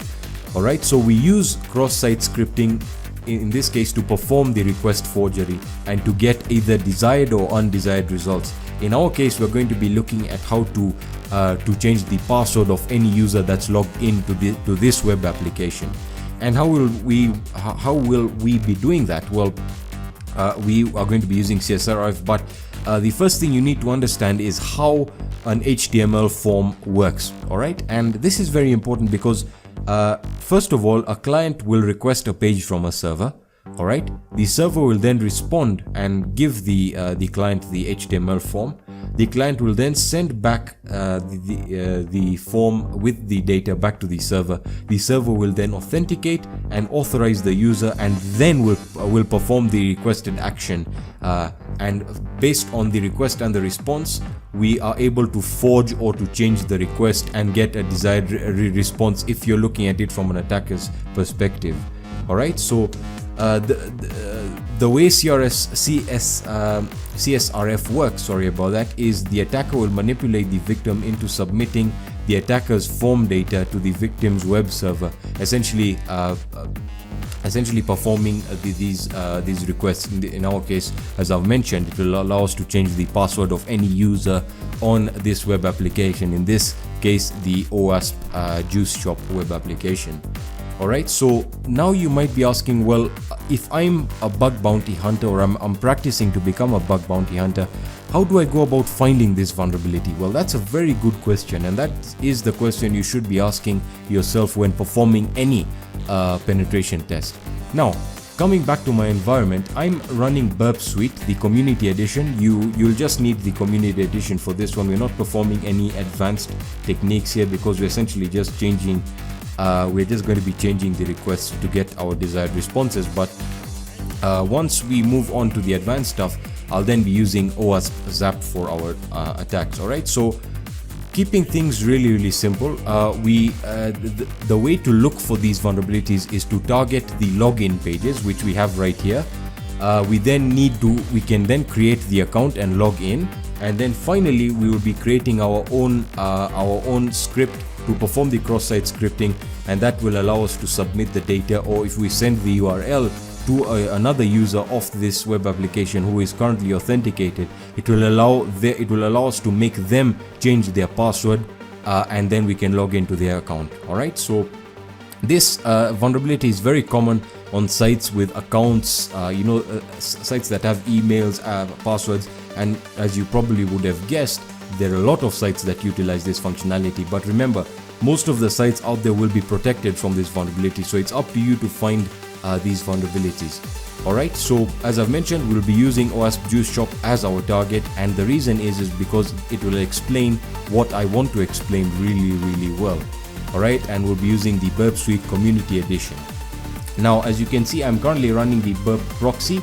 I'm not intercepting any traffic. If I open up Burp Suite, I'm not intercepting any traffic. If I go to the proxy and intercept, I'm not intercepting anything. So it's currently just I'm just going through the Burp proxy, and all traffic and data is being logged through the Burp proxy. So when it comes down to this little data that I've saved here, I've already created an account. The reason I've done that is to save time, because I don't want to explain everything about it. So I've created a user with the email of test@test.com and a password of password. So really simple. Again, there's nothing really complicated here. And if you're wondering what exactly does this mean, well, this is a security question with the answer. So the question was, what's my favorite pet? And I wrote in dog. So hopefully that doesn't scare you into thinking that I've gone completely crazy. And then in here we have the script that we'll be using or will be utilizing to perform the CSRF on the site. I'll get to this in a second. We don't need that right now. So if I want to log in, I know that the email is test@test.com and the password is password. Alright, so let me do that right now. We need to authenticate. So let me log in like so, and I'm going to hit test@test.com. Alright, and I'm going to write the password, which is password, and I'm going to hit login. Alright, and I don't want to save the password, and there you are. So I've logged in now. Now, as I said, this vulnerability works really well when you're talking about changing passwords, because as you can probably guess, an attacker would be looking to exploit this functionality. Because imagine if we were able to send a GET request to our target with the URL, encoded URL. Of course, we can also use link shorteners if we wanted to do that. And essentially, if they authenticated it, it will allow us to make them change their password simply by clicking on the link, changing their password to whatever we specify. Alright, so how do we do this? Well, the first thing we need to do is we need to look at how the GET requests are being sent, and we can do that using Burp. So we are just going to change our password. So our current password is password, and what I'm going to do is I'm going to change my password into password password 123, and I'm going to repeat it. So password 123, and I'm going to hit change. Alright, so the password was successfully changed. Okay, now let's look at how this was processed in Burp, or how the request was sent in Burp. So I'm going to go into Burp proxy and HTTP history, and I'm going to go all the way to the bottom, and as you can see, we have the GET request right over here. Okay, so the GET request is very interesting. You can see we have the GET request, and it's targeting the following URL, and these are the parameters. So change password, the current password is password, new password 123, and we've repeated it. Alright, so now let us perform the forgery here. So I'm gonna send this into the repeater. Alright, so I'm gonna click on repeater, and in here we can manipulate the requests and see what responses we get. Alright, in case you did not know about that. But again, let's start off really simply. So we are going to be working with the raw request. We don't want to work with individual parameters, although you could change it, but we are going to be manipulating the request entirely so that it performs what we want to do. Alright, so what we can do first is we can test. So let's change, what if we were to change the current password to something like, let's see, test. Let's change it to test, and then we hit go. You can see that the response we get is a 401 error, which means we are unauthorized to make that, and it will give you the message right here. The current password is not correct. Alright, that's good. That is good from a web application perspective, which means that this web application is performing validation, and it's not going to allow us to to just go in and start manipulating any requests and making changes. So from a security perspective, the web application is doing really well. Alright, what if I was to change the new password? Let me change this back to password, to the current password, which is what we set, and I change the new password to password pass123. Alright, and I hit go. Again we get another error, again the 401 unauthorized error, telling us that the new and repeated password do not match. So yes, the current password is correct, and the only thing that we're getting an error is the new password and the repeated password are not correct. So interesting. What if we want to change the password into password 123, and we can repeat that again. So we want to confirm this. So password 123. Actually, hold on. So I'm going to say password 123, and now let's see what this tells us. This should verify it, but let's see if this works. So you can see, yes, that does work, and we know that this works because that's what we did. That was the original request. But what if we do not know the current password of the user? Remember, we're going to be targeting other users of this web application. So what if we get rid of, and this is very, this is the way penetration testers go about it. What if we get rid of stuff? So what if we get rid of the current password? All right, and now essentially the get is targeting change password with the question mark here, essentially requesting, and we're only entering the fields or parameters new and repeat. What if we do that and we change them to password 123, pass 123 and pass 123. Let me hit go. You can see, yes, it does work. We get the 200 response, which means everything was processed correctly, and we were able to get a password that looks to be hashed, and we got the email that we used. So yes, we do know that it is working. All right, so we know that this worked, but we need to confirm that this has worked. So we can do this by going back into our web application, and we can log out and we can try and log in again. So log in with our new password. So we're going to say test@test.com, and our new password was pass123. Remember, we changed it earlier, but again, I was demonstrating that if we are to send this to our target, we need to make sure that it will work without any pre-required information like their current password. So we've manipulated the request there. So let's hit login, and voila, you can see it does work. Excellent. All right, so this is a fantastic example of how CSRF can be utilized, or how it can be how you can find vulnerabilities for it. All right, so this can allow us to change or update anyone's password, anyone's account's password that are currently logged into this web application. All right, so now what do we need to do? Well, we can log in. As we've already seen, we can log in, and once we've logged in, we can test to see if cross-site scripting does work, and then of course utilizing it throughout the web application is very important. So we can run a simple cross-site script attack to see if it will work on the search bar right here. So I'm going to type in script and a simple one, so alert, just to test whether it works. And in the alert we can say hello, just something stupid, hello world, and I can't even type, man, come on, world, and we have typed in the alert, and we can finally close the script here, script like so, and let's hit search. And voila, we can see that indeed cross-site scripting works, which means we can insert our get request inside a script and use cross-site scripting to perform the CSRF. And now you can see them conjoining together, cross-site scripting with request forgery. Okay, so we now need to create our custom script that will allow us to utilize the attack, and we will be using XML and HTTP. Now you might have seen this script right over here. Let me just minimize this and open up LeafPad.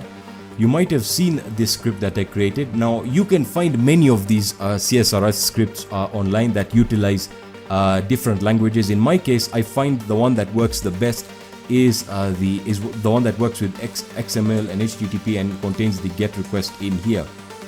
Okay, now you can see that the GET request requires the URL in which we submit the parameters without the current password. So we need to go back into burp. And if I was to go back into proxy HTTP, sorry about that, HTTP, we look to change the password there. So if we go back into the repeater, and if we look at this now, we can see that the URL is right over here. So that's the GET request. So if we copy this, the local host obviously, and we are not using any current password field. So if we can do that really simply, you can see how this can be utilized really well. So what we need to do now is understand how the URL will be formatted. Now of course the web application is going to encode it, and I'll get to that in a second. So we need to copy this URL right here. So I'm just going to copy the URL and we can edit our script. So HTTPS, and we paste it inside the URL. You can copy this script if you want to. Let's take a look at whether this script is formatted correctly. So get HTTP, no, that's not the way we want it. Let me get rid of the predetermined HTTP there. So HTTP localhost, it's hosted on my localhost with the port 3000, Node.js standard. And we want to change the password. The new password is pass123 and repeat is pass123. You can change that to whatever you want if you want to play around with the script. But in my case, I don't want to do any of that. So this is the script. So what we can do is we can copy this now and we can run this in the search bar, and that should in theory and in practice give us our first CSRF attack on the site. So I'm going to paste this in here and let's see whether it does this. So I'm going to hit search and you can see you successfully solved the challenge. Error handling, provoke an error that is not very gracefully handled. Again, this is a fantastic web application, vulnerable web application that is awesome for practicing your web application penetration testing skills. Now, I talked about the URL that you should send to your target, and that is the URL that will essentially make them change their password without them knowing, given that they are logged in to the web application or they have an account. It will not work if they've not logged in. All right, so that's very important to understand, and many people just forget about this. Now, again, if you could have done this, I can log out again and I can try and log in now, and I can type in, for example, test. I just want to show you something very interesting here, test, and I can change the password. We already changed it to password123. Now before I do that, I can just inspect the element here and I'm gonna hit login, and I just want you to check something out. All right, now let me just expand this a little bit here. If we were to look at the network, this will essentially show us all the GET requests. So if I was to hit login, you can see that if we are to look at the GET request here, the login GET request, you can go ahead and look at the exact format in which it was sent. You can look at the cookie. It should give you the authentication token. I'm not too sure. It should give you the authentication token, but that's something for another day. I don't want to complicate you guys. You can look at the cookie if you want to, and you have all the responses right here. So there we are. There's the authentication token, and you can see something very interesting in regards to the token. All right, so let me show you this right now.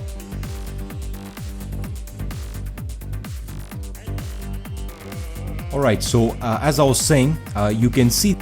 As I was saying, you can see that if we look at the parameters, the password will be displayed there and it will be updated to the one that we selected or specified in the script. All right, so remember, if you want to customize the cross-site scripting attack, you can do it through your script.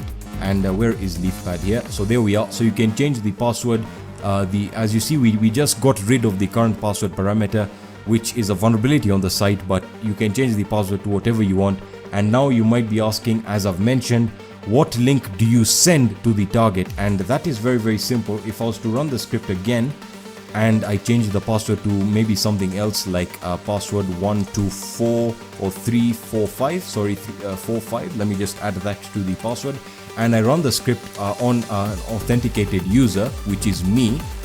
So let me copy that, and it should change my account password, and you can see once I log out and try logging in, it will have changed it successfully. So let me just run it in here. So I'm going to paste the new one in here and I'm going to search, and there we are. So now it's changed my password, and if I log out and I try and log in with the old password, which is password 123, you can see, whoops, sorry, I think I typed that in wrongly, 123, like so. If I log in, there we are. You can see that we entered the new password and it did work. Fantastic. So we were successfully able to execute the script. And again, if I just run the script again, this is the URL that you will send to your target. All right, so if I just copy it and I inspect it in my LeafPad here, I really love LeafPad.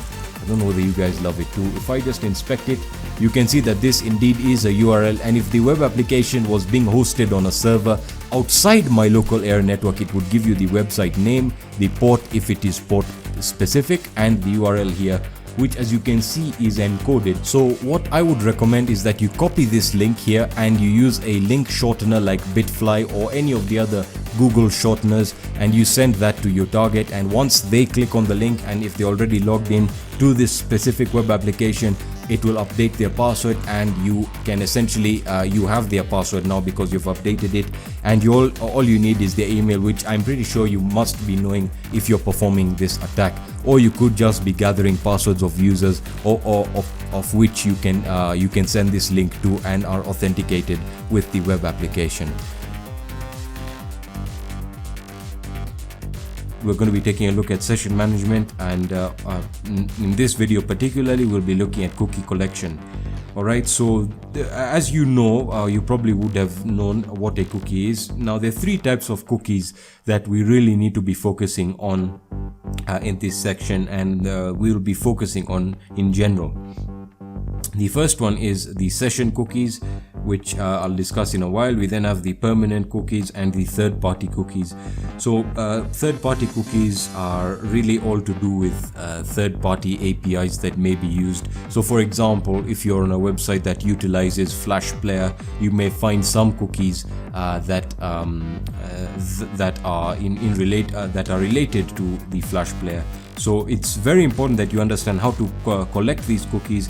And as well, we'll be looking at reverse engineering them, but not really tampering with them, because I first want to explain to you guys how everything is done, and then we can move on into finally tampering with them and seeing if we can change them to give us access, to give us different type of access. And where this comes into play is when we're talking about session cookies.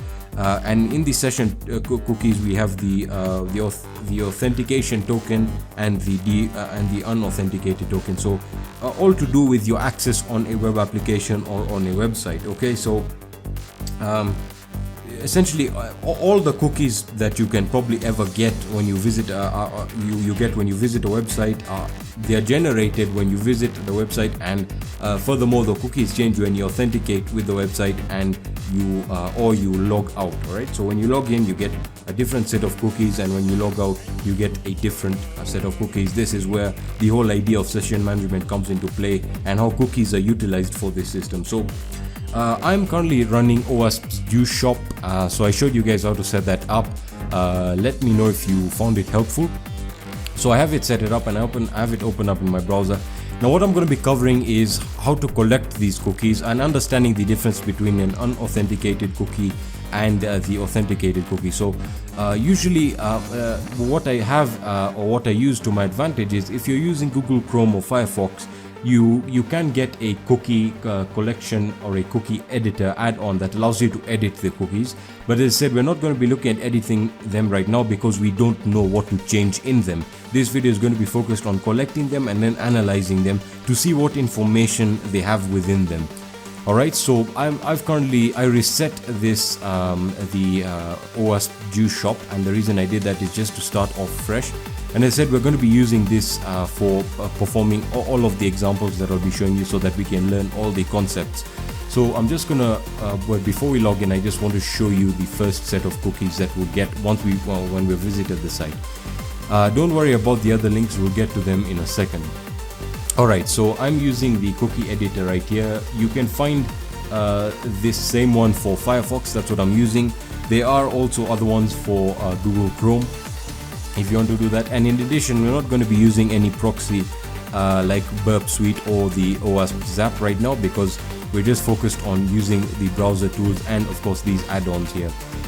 So what I can do now is, if I just go right click and I hit inspect element, we have the developer tools right here. And if we are to go into, once you've installed the cookie editor, you can directly go into storage, and in storage you'll get the cookies here and other values right here. But if you it'll be better for you to understand what's going on if you go into the cookie editor.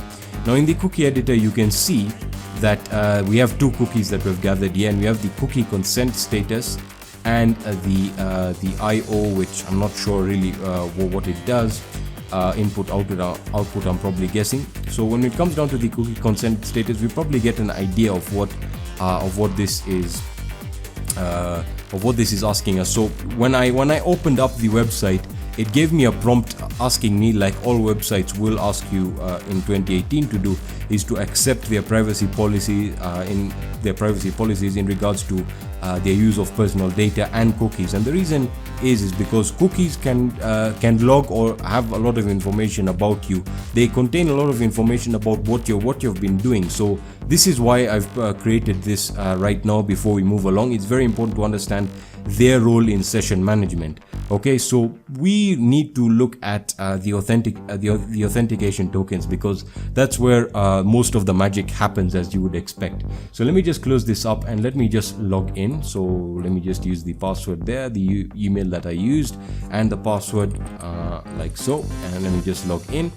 I don't want to save the password, so I've logged in now. And if I inspect the element again, you can see in the cookie editor, let that load, it usually takes a while to load. There we are, we have the token. Now this token is an authentication token. Alright, so when it comes down to reverse engineering a token, for example, let's use this as our example. We're essentially testing it for vulnerabilities, similar to a penetration test. Now you might be a little bit confused. You might be asking, well, what do you mean by this? How can we perform a penetration test on this token? Well, this token is encoded, alright? So this is, if we just copy this, I don't know whether you know about this, but this is a JSON web token, alright? So it is a JSON web token, and you can use the JSON web token decoder. I'll be posting this link in the description. This is the one that I prefer to use. If I am to paste this in here, and you can see once I've pasted it in here, it's going to give me all information, and I'm going to help you understand what we've just done. So essentially what we have done is we have reverse engineered what this web token is all about. So now we need to look at what it contains and what type of authorities or privileges it's giving to us, because remember, this is an authentication token and it is unique to us, because this will determine whether or not we're logged into a site or we're logged out, and what access we have on the website. I'm pretty sure you already know that. Alright, so when it comes to the header, now this is very important. I've seen many web people claiming to be bug bounty hunters, and they don't understand how the web token is even structured. What is the header? The header is separated from the payload. This is the header right here, up until the first full stop. That is the header. It's very important to understand that, because they are separated from each other. In fact, the JSON web token is sorted into three parts right here. You have the header, you then have the payload until here, and then finally you have the signature, which is right at the bottom here, which is also separated from the rest. Okay, so when it comes down to the header, alright, the header is going to give you the type of the token. In this case, we know it's a JSON web token. We then have the algorithm, which is the hashing algorithm used, which is the RS-256, and then the payload. Now in the payload, this is where things get really interesting, as you would have expected. You have the status code here, the data, if any data was passed, the ID. We can always use the ID we can always edit the ID to see what else it can give us in terms of authentication, because different types of identification or identification tokens give us different types of access. So as essentially, this is what I was talking about. This is where you will scrutinize the authentication token and try and tamper with it to see what different results you can get. So remember, we can edit this token, alright, and we can edit anything about it, and then we can finally copy it, and we can use that in the OWASP view shop and paste it right here and re-authenticate with that new token and see what results we can get. Now of course, we are not going to do that right now, because I wanted to introduce you as to what information you're going to find and what exactly is going on here. Okay, so one step at a time. So you can see that something interesting props up here, something extremely interesting. We have the email, which for some reason in this token we can see that it's not very well designed, because the email is in plain text, which means if in any case or in any scenario someone is able to get this token in which I authenticated with in a site, they will have access to my email and my password. But you must be saying, well, I didn't see you type out all of these random passwords here. Well, I can easily guess that this is an MD5 hashed password, which means I can, depending on the strength of the password, I can decrypt online in a second using any of the decryption tools. So if I was to just copy this right now and I wanted to know the password, let's say this wasn't even mine, this authentication token wasn't even mine, and I found the email and password, all I needed to do was unhash the password. I can go to md5online.org, which is what I use a lot, and I paste that hash right in here and I hit decrypt. And you can see, well, first of all, it's going to prompt me to enter a captcha here, storefront. This is getting really annoying now. For some reason, it always does that. As you can see, it's gonna find the hash. Now, of course, this is dependent on the difficulty of the hash and whether or not it can find it online. Okay, so you can see that it displayed the hash and the password in plain text, which in this case was pass123. Now, of course, you can experiment with this, and you can also experiment if, for example, the authentication token that you found was using a different encryption or a hashing algorithm for the password. The first thing you need to do is identify what it's using, and then you go about decrypting it. Now, I'm not going to be talking about the other parts here because that's a bit advanced, and as you can see, by default the signature the token signature failed, which means we can tamper with this token and we can make changes to it and we can authenticate with it, because as I said, the OWASP shop is designed to be vulnerable, and this is where you perform all of these tests. Okay, so when it comes down to the payload, the most important things are to look for the status, the ID, and obviously if you can get any other information in the data section or in terms of the email and the password, that's also very important. Now, of course, it's not very easy to get a hold of someone's token, but you can do it, then you are performing the penetration test on the token, because if someone was to write in the comment section of this video, what if I was to grab the authentication token that belongs to Facebook, let's say I had access to someone's computer for a few seconds, and I was to get the authentication token, what would I be able to do? Well, first of all, you have to test the security of that token, and I can guarantee you that their tokens are going to be very well secured, and performing the penetration test on them will be a different ball game. So we'll be looking at changing them or tampering them to give us different types of access. We're going to be talking about HTTP attributes and cookie security. I am currently running OWASP shop, and what I did is I started a fresh new instance, so I unzipped a new OWASP shop. That's because I wanted to start afresh. Now, of course, in the previous video we looked at cookie analysis and tokens, but now we're going to look at how at the security aspect of how these cookies are secured, and how how cookies are stolen and how these can be exploited with other exploits or functionality like cross-site scripting. Now you'll get to what I'm saying in a few seconds. So I have OWASP shop running, and I've created the same user and password as I did last time. So it's test@test.com, that being the email, and the password is password123, just so you know. And I'll do that right now. I'm just going to log in. As you can see, test@test.com, and the password is password123. So let me just log in, and there you are. So I've logged in and I haven't solved any challenges. So when we talk about cookie security, what do I mean? Well, this can be done or can be inspected really easily. Now, of course, for this, you're not going to need any of the browser extensions or add-ons, because we'll just simply be inspecting the element here.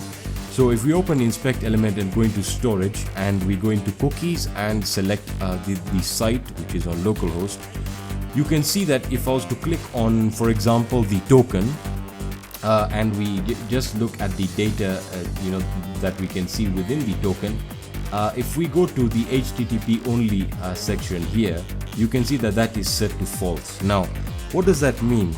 Well, that means that we can potentially exploit this cookie and its storage location, in the sense that it is not secured. Now, I'll get to why and how this is happening in a few seconds. All right, so if the value is set to false, it means that the cookie can be accessed and written to. Now, how can one use this, for potential attacks or cookie stealing as we know it? Now, if you are an advanced web application penetration tester and you know about cross-site scripting, you know that usually attackers will use cross-site scripting to steal cookies by sending you links that then by sending you links to pages on the site that you're already authenticated to, that have the malicious JavaScript code that will then send your cookie, your authentication cookie with your token, etc., etc., to their attack server, and from that they can then use that to authenticate into your account. It's not common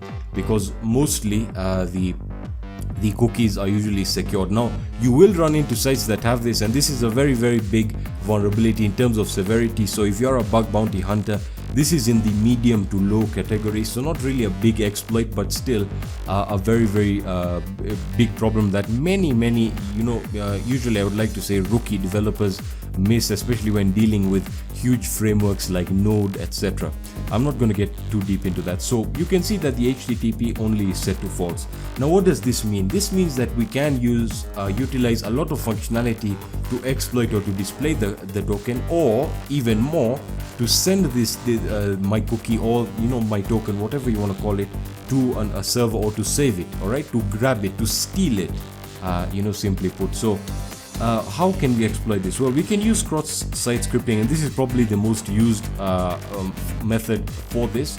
And to do this, we can simply we can use any of the we can use the search, or we can use the contact, but I like using search because usually it is unfiltered. Now, when I say this, many of you will say, well, most of the big sites. Well, I'm not talking about the big sites. The big sites obviously have to take this into consideration. I'm talking about sites that are developed by small teams. They usually don't take this into consideration. So if I was to just type in a simple cross-site scripting script that will essentially display my cookie right now as I'm authenticated. So to do that, I'll just type in script, and for this we're using an alert here to display to us. So alert, and we're going to say document document.cookie, and then we're going to just close the script like so. So this will display our cookie to us. Not really helpful, but you can imagine if we were to have this permanently posted, for example, as a post here, and then whenever we send that link to someone and they click on it, we can customize this JavaScript code to send their cookie to our web server, and once we get their cookie, you basically know what's going to happen there. So if I hit enter to search, you can see that it's going to display our cookie and our token, and this is extremely dangerous.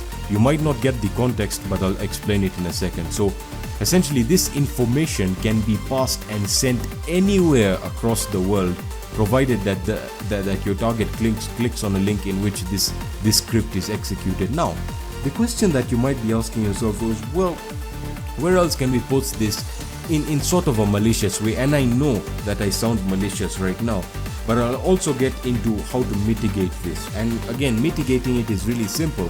Just set your HTTP status or your HTTP attribute to true, or set it to on, essentially securing your cookie. Now, you can see that once we have this, you saw in the previous video what we could do with such information and what info it contains in regards to the user, and how we can crack the password.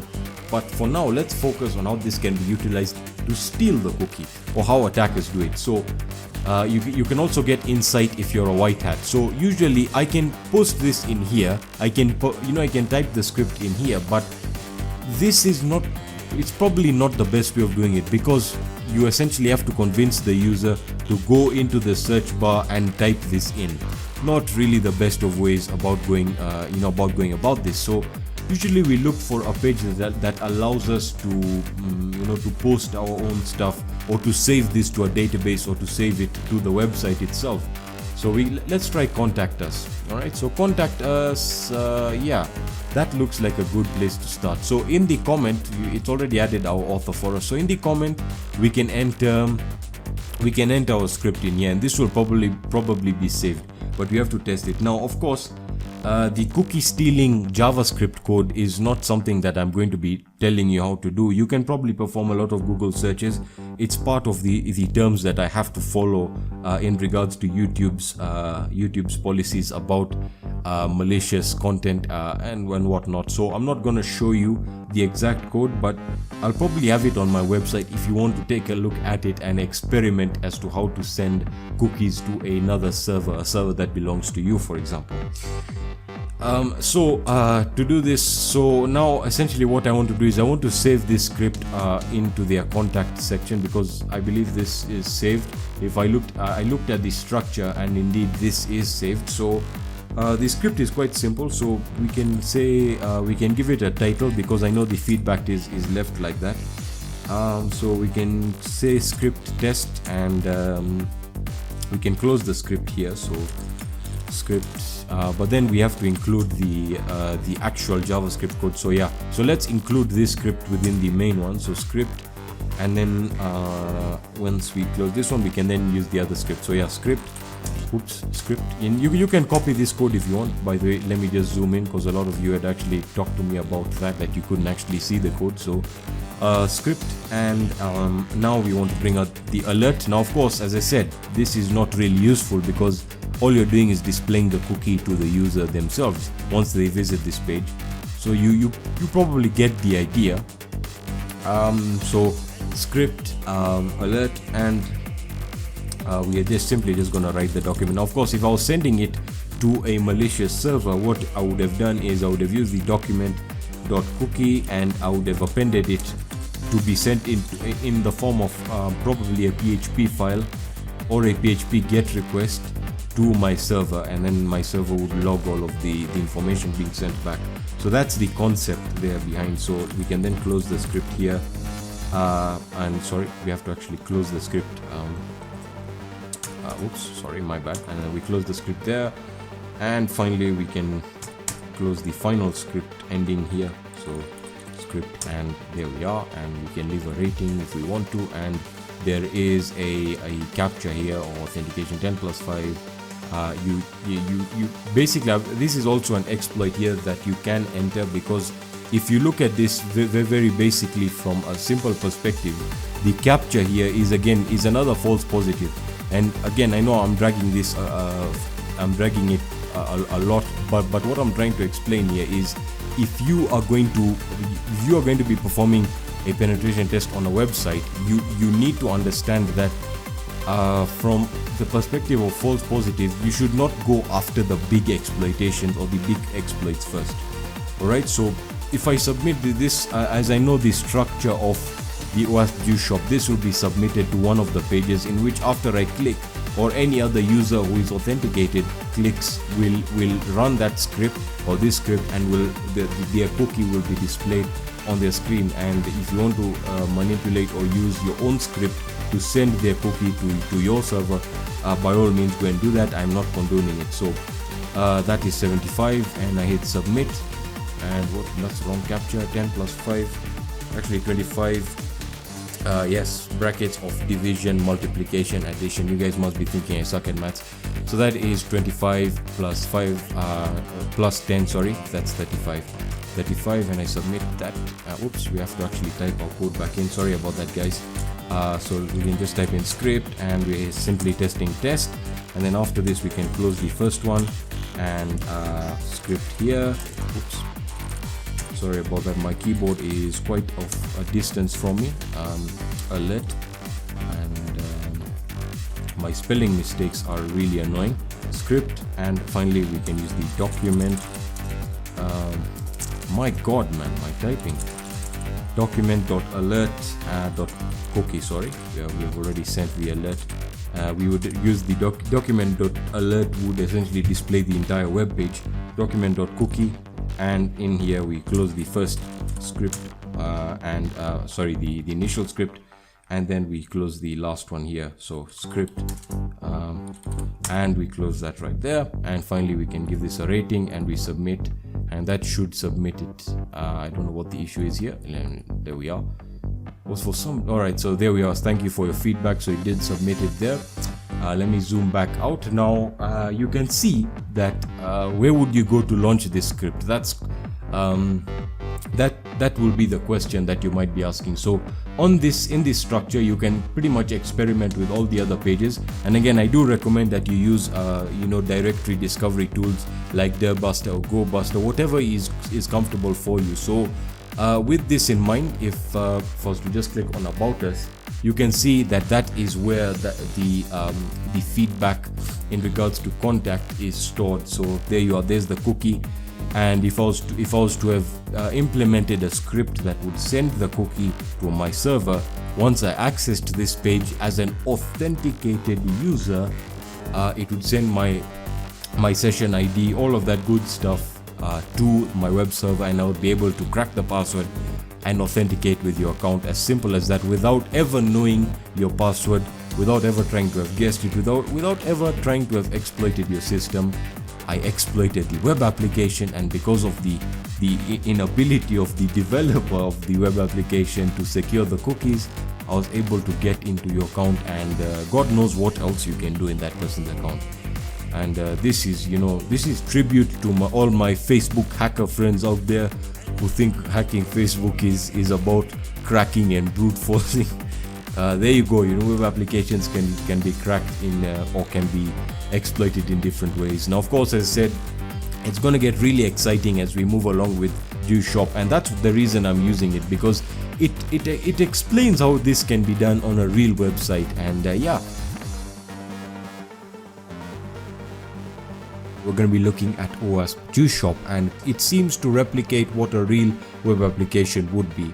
A fairly poorly designed one, but the thing I like about it is it has varying levels of difficulty, and that's really awesome. I have it set up on Heroku, as you can probably see right over here, and that works perfectly fine for me because I wanted to set it up really quickly. I don't want to run it on my local server, using Node or Docker. I really didn't have the time to do that. But if you want to, you can use Heroku, and it should be free for you. So yeah, definitely go ahead and give it a try, and you should have an instance set up for yourself so you can go ahead and do it. And it's giving us a prompt here telling us that this website uses fruit cookies to ensure you get the juiciest tracking experience. Now, from my experience, I would hit accept the cookies, because essentially that's what keeps track of your progress. Yeah, that should be quite good. Now, as for my browser, I'm using the latest version of Firefox, and I have plugins or add-ons like Cookie Editor, and that's pretty much what we'll be needing in this video, I hope. And we're gonna have the proxies here, like Foxy proxy, to allow us to use things like Burp Suite or Zap, whatever you want to use. Okay, so let's get started. Now, the first challenge, as I believe, is to get the scoreboard, and we should start from there. And to do this, I think I have done this already. That's really very simple. All we need to do is, well, first of all, before we actually use that, the interface is quite simple. It is a juice shop, as you probably can see and could have understood, and they sell juice. Now, the great thing that I like about OWASP Juice Shop is that this replicates a real life web application with security misconfigurations, etc. So if I hit login, you have your login page right over there, and you can create a new account if you want to. You can search. We have a contact us page that allows us to essentially contact whoever is behind the site, and we have an about us page. And the thing I like about this is, as I said, it replicates what I would call a real web application. Now, when we talk about the scoreboard, I think that can be accessed really quickly by going into scoreboard like so. So we can just hit scoreboard, and if I hit enter, that should give us the scoreboard. Alright, so it gives us the notification once you've completed a challenge, and the reason it does this is to notify you of your progress. Remember, this can be considered a capture the flag type of challenge, but I wouldn't call it this. I think this is fantastic for essentially explaining the concepts here. Alright, so let me explain how the scoreboard essentially works. Alright, so your scoreboard is as follows. Sorry about that if you heard my phone. It always seems to do that. So we have the challenges sorted in terms of difficulty. So we have a 1-star, 2-star, 3-star, 4-star, 5-star and 6-star, and they all have various challenges within them. So for example, the difficulty is sorted in terms of stars, so you get the idea. 1-star is quite easy, 2 stars not so easy. We have 3 stars, things are getting a bit sweaty here. 4 stars, now we're talking. 5 stars, I'm banging my head on the wall. And 6 stars, that's gonna take you probably a few days or hours, depending on your determination. Alright, so you can see it also gives you the challenge names here. So if I click on the 2-star challenges, you can go ahead and look at the challenges there. And I think in the previous videos we covered a lot of the 2-star and some of the 4-star challenges. that's what I wanted to go through. So the 3-star challenges are where things get really awesome, because it tells you to start logging in with other users, and there's a bit of cross-site scripting. I'm not going to go through all of that. Let's start off with what we can do. Alright, so the first challenge in the first star is access the administration section of the store. Alright, so I'm guessing we have to try and log in. Now I think I've done this. This is the first challenge. We have to access a confidential document, provoke an error that is not very gracefully handled. Not too sure what that is. Let us redirect you. I'll try and cover as many as I can in one video. We have cross-site scripting attack. This was simple. I think we covered this. So yeah, we can pretty much run that in one of these right over here. So script and alert, as it already gives you hints. These are very easy. So you can just say test. Have I given the oops, sorry, my bad. So yeah, there we are, test, and we close that up, and we also close the script right over here, and we hit enter, and there we are. So that is one of the challenges solved.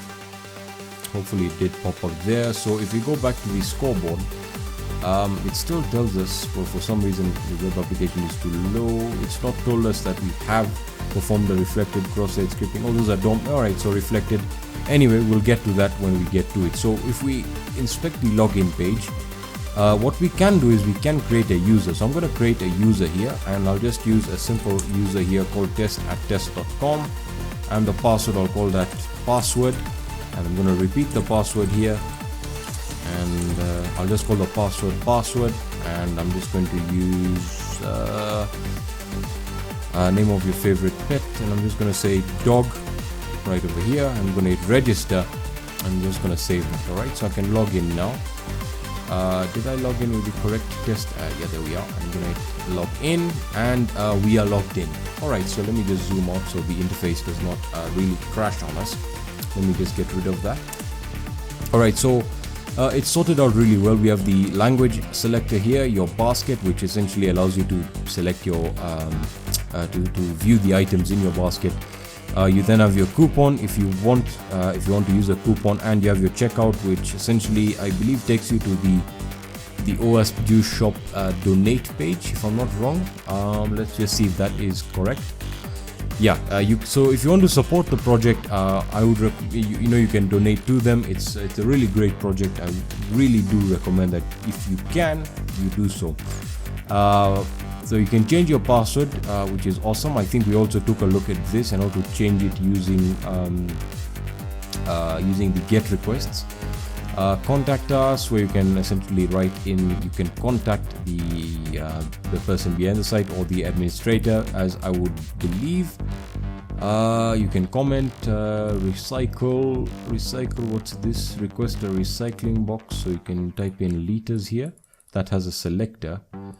Alright, okay, that's not too bad. We have a complaints board and the scoreboard itself here, which for some reason doesn't really load. So let's try and work on the first section. As I mentioned, I'll try and cover as much as I can here. And you have the about us here that has some sort of a let's see, check out our boring terms of use. Let me just check the scoreboard. What exactly are we supposed to do? Because access the administration section.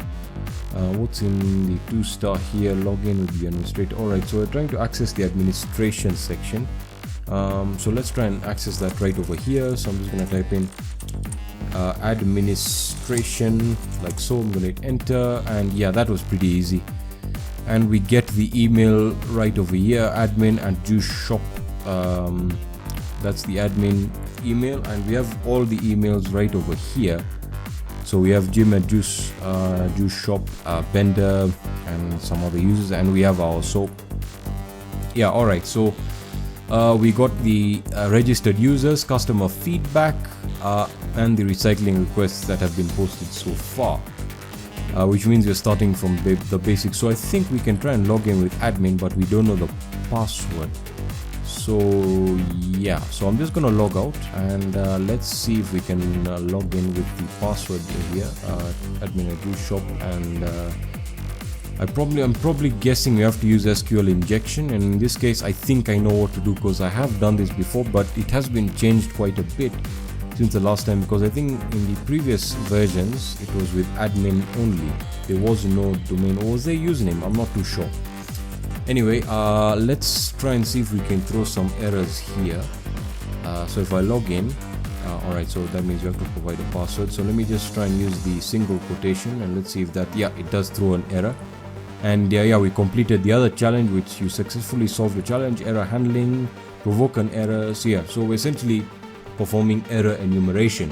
If that's something you've never heard of, it's essentially where you just try and see out the it's fuzzing, really, just throwing information at a system, seeing how it responds, and we get here the query. Yeah, so we are performing SQL injection, because as you can see, it tells us here we have the query right over here, which is telling us select, and what this is saying is select all entries from the user table where emails are equal to, and we specified the single quotation, and the password is, what is this? This looks like a hash.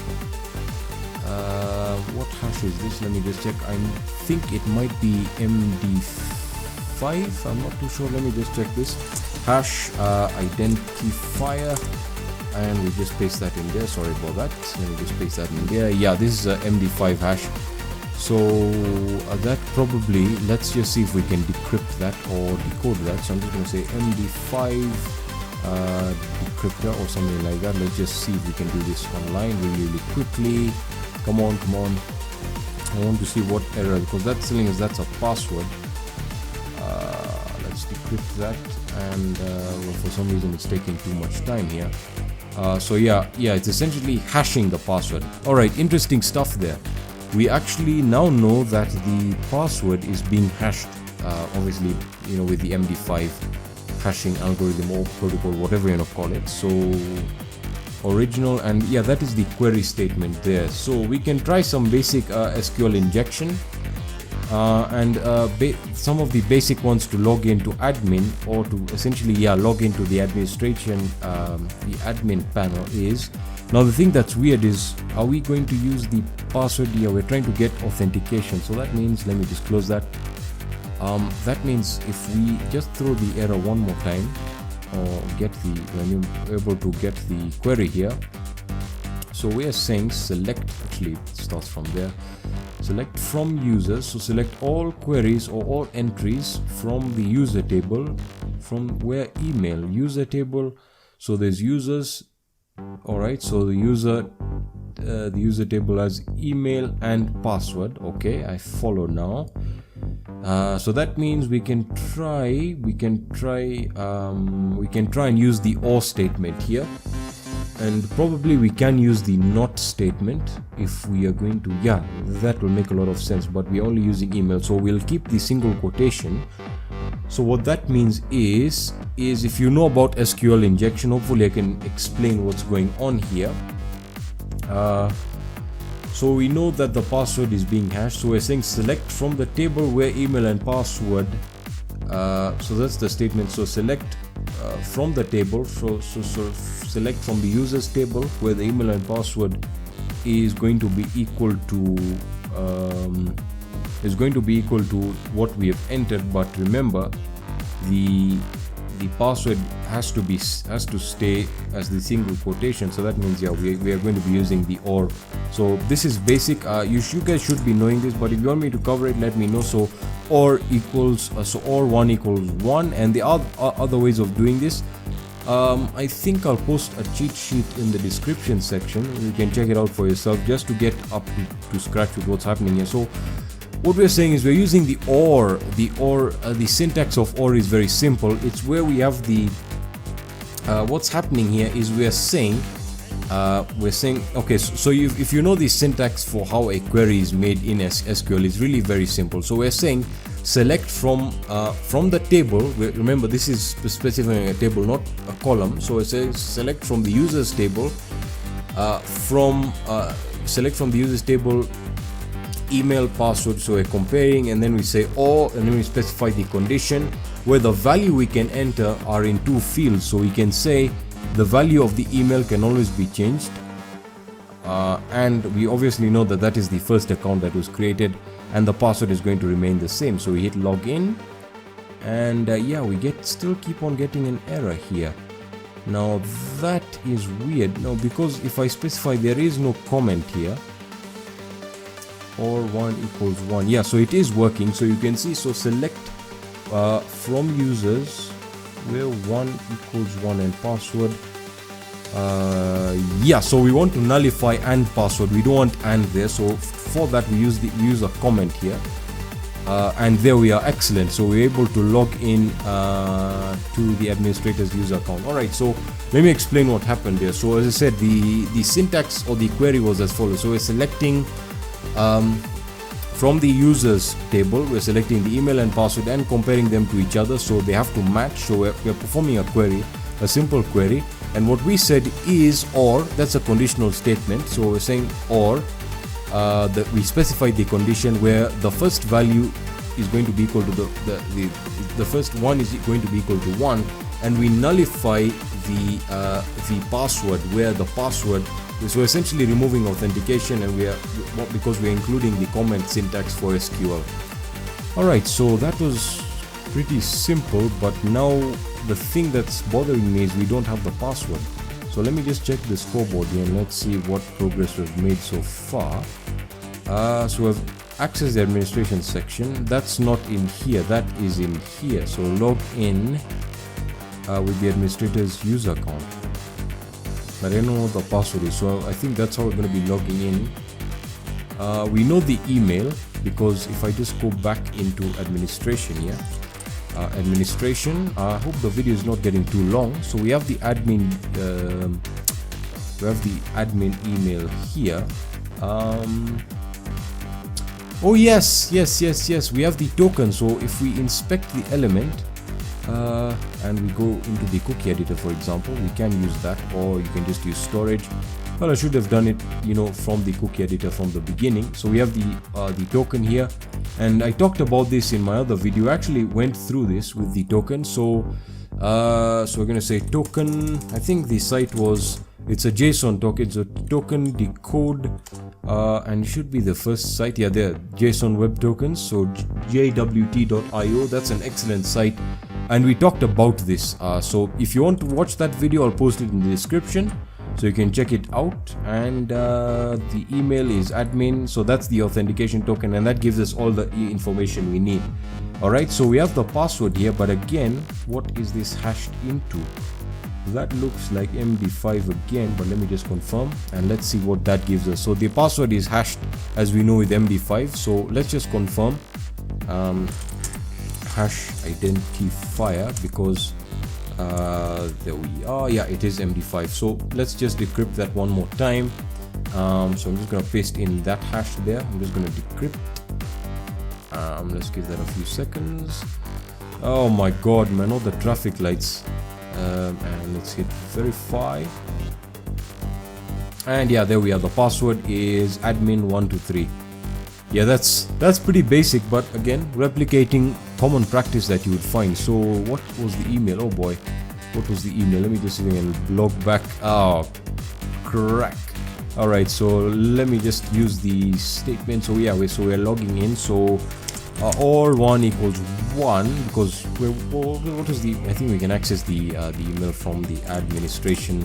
Sorry about that, guys. I know I'm getting really mixed up. Well, we're not logged in yet, so anyway, let me just log in, and we can do the administration here, and the admin at juice shop, at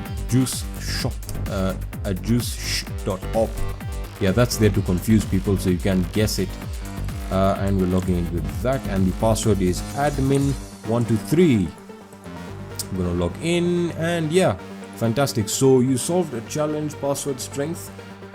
So that was the problem there. That's the vulnerability that they're trying to say exists. So again, password strength is something that people don't take into account. Log in with the message user credentials without previously changing them or applying SQL. Could you have done this with SQL injection? Probably. I'll have to cover SQL injection, because SQL injection is one of those things that's really dependent on the query. So let me just go back to the scoreboard here. I don't understand what else is left. There's still a lot of stuff that I have to cover. I talked about cross-site scripting, but I think I'll cover that in the next video. I'll explain it again. What is the confidential document? Error handling. Well, we don't have anything much there. Access someone else's basket. I did that. What else should I want to cover here? Let's look at these ones right over here. So yeah, so the authentication area here is where I want to look at. I think that's what I'm going to end this video. I know I haven't covered any advanced stuff, but hopefully that's like an introduction. So we have been able to log into the administrator's account. We were able to get the scoreboard, the administration panel. What else were we able to do? We were able to provoke an error, nothing really complex there, and we were able to log in with the administrator's user credentials. Looks like we can actually get access to McSafe search original user credentials. So again, another user that we can try and get access into. Yeah, that's going to be it for this video, guys. If you found value in this video, please leave a like down below. If you have any questions or suggestions, let me know in the comment section on my social networks or on my website, and I'll be sure to leave you a reply, and I'll be seeing you in the next video. Peace, guys.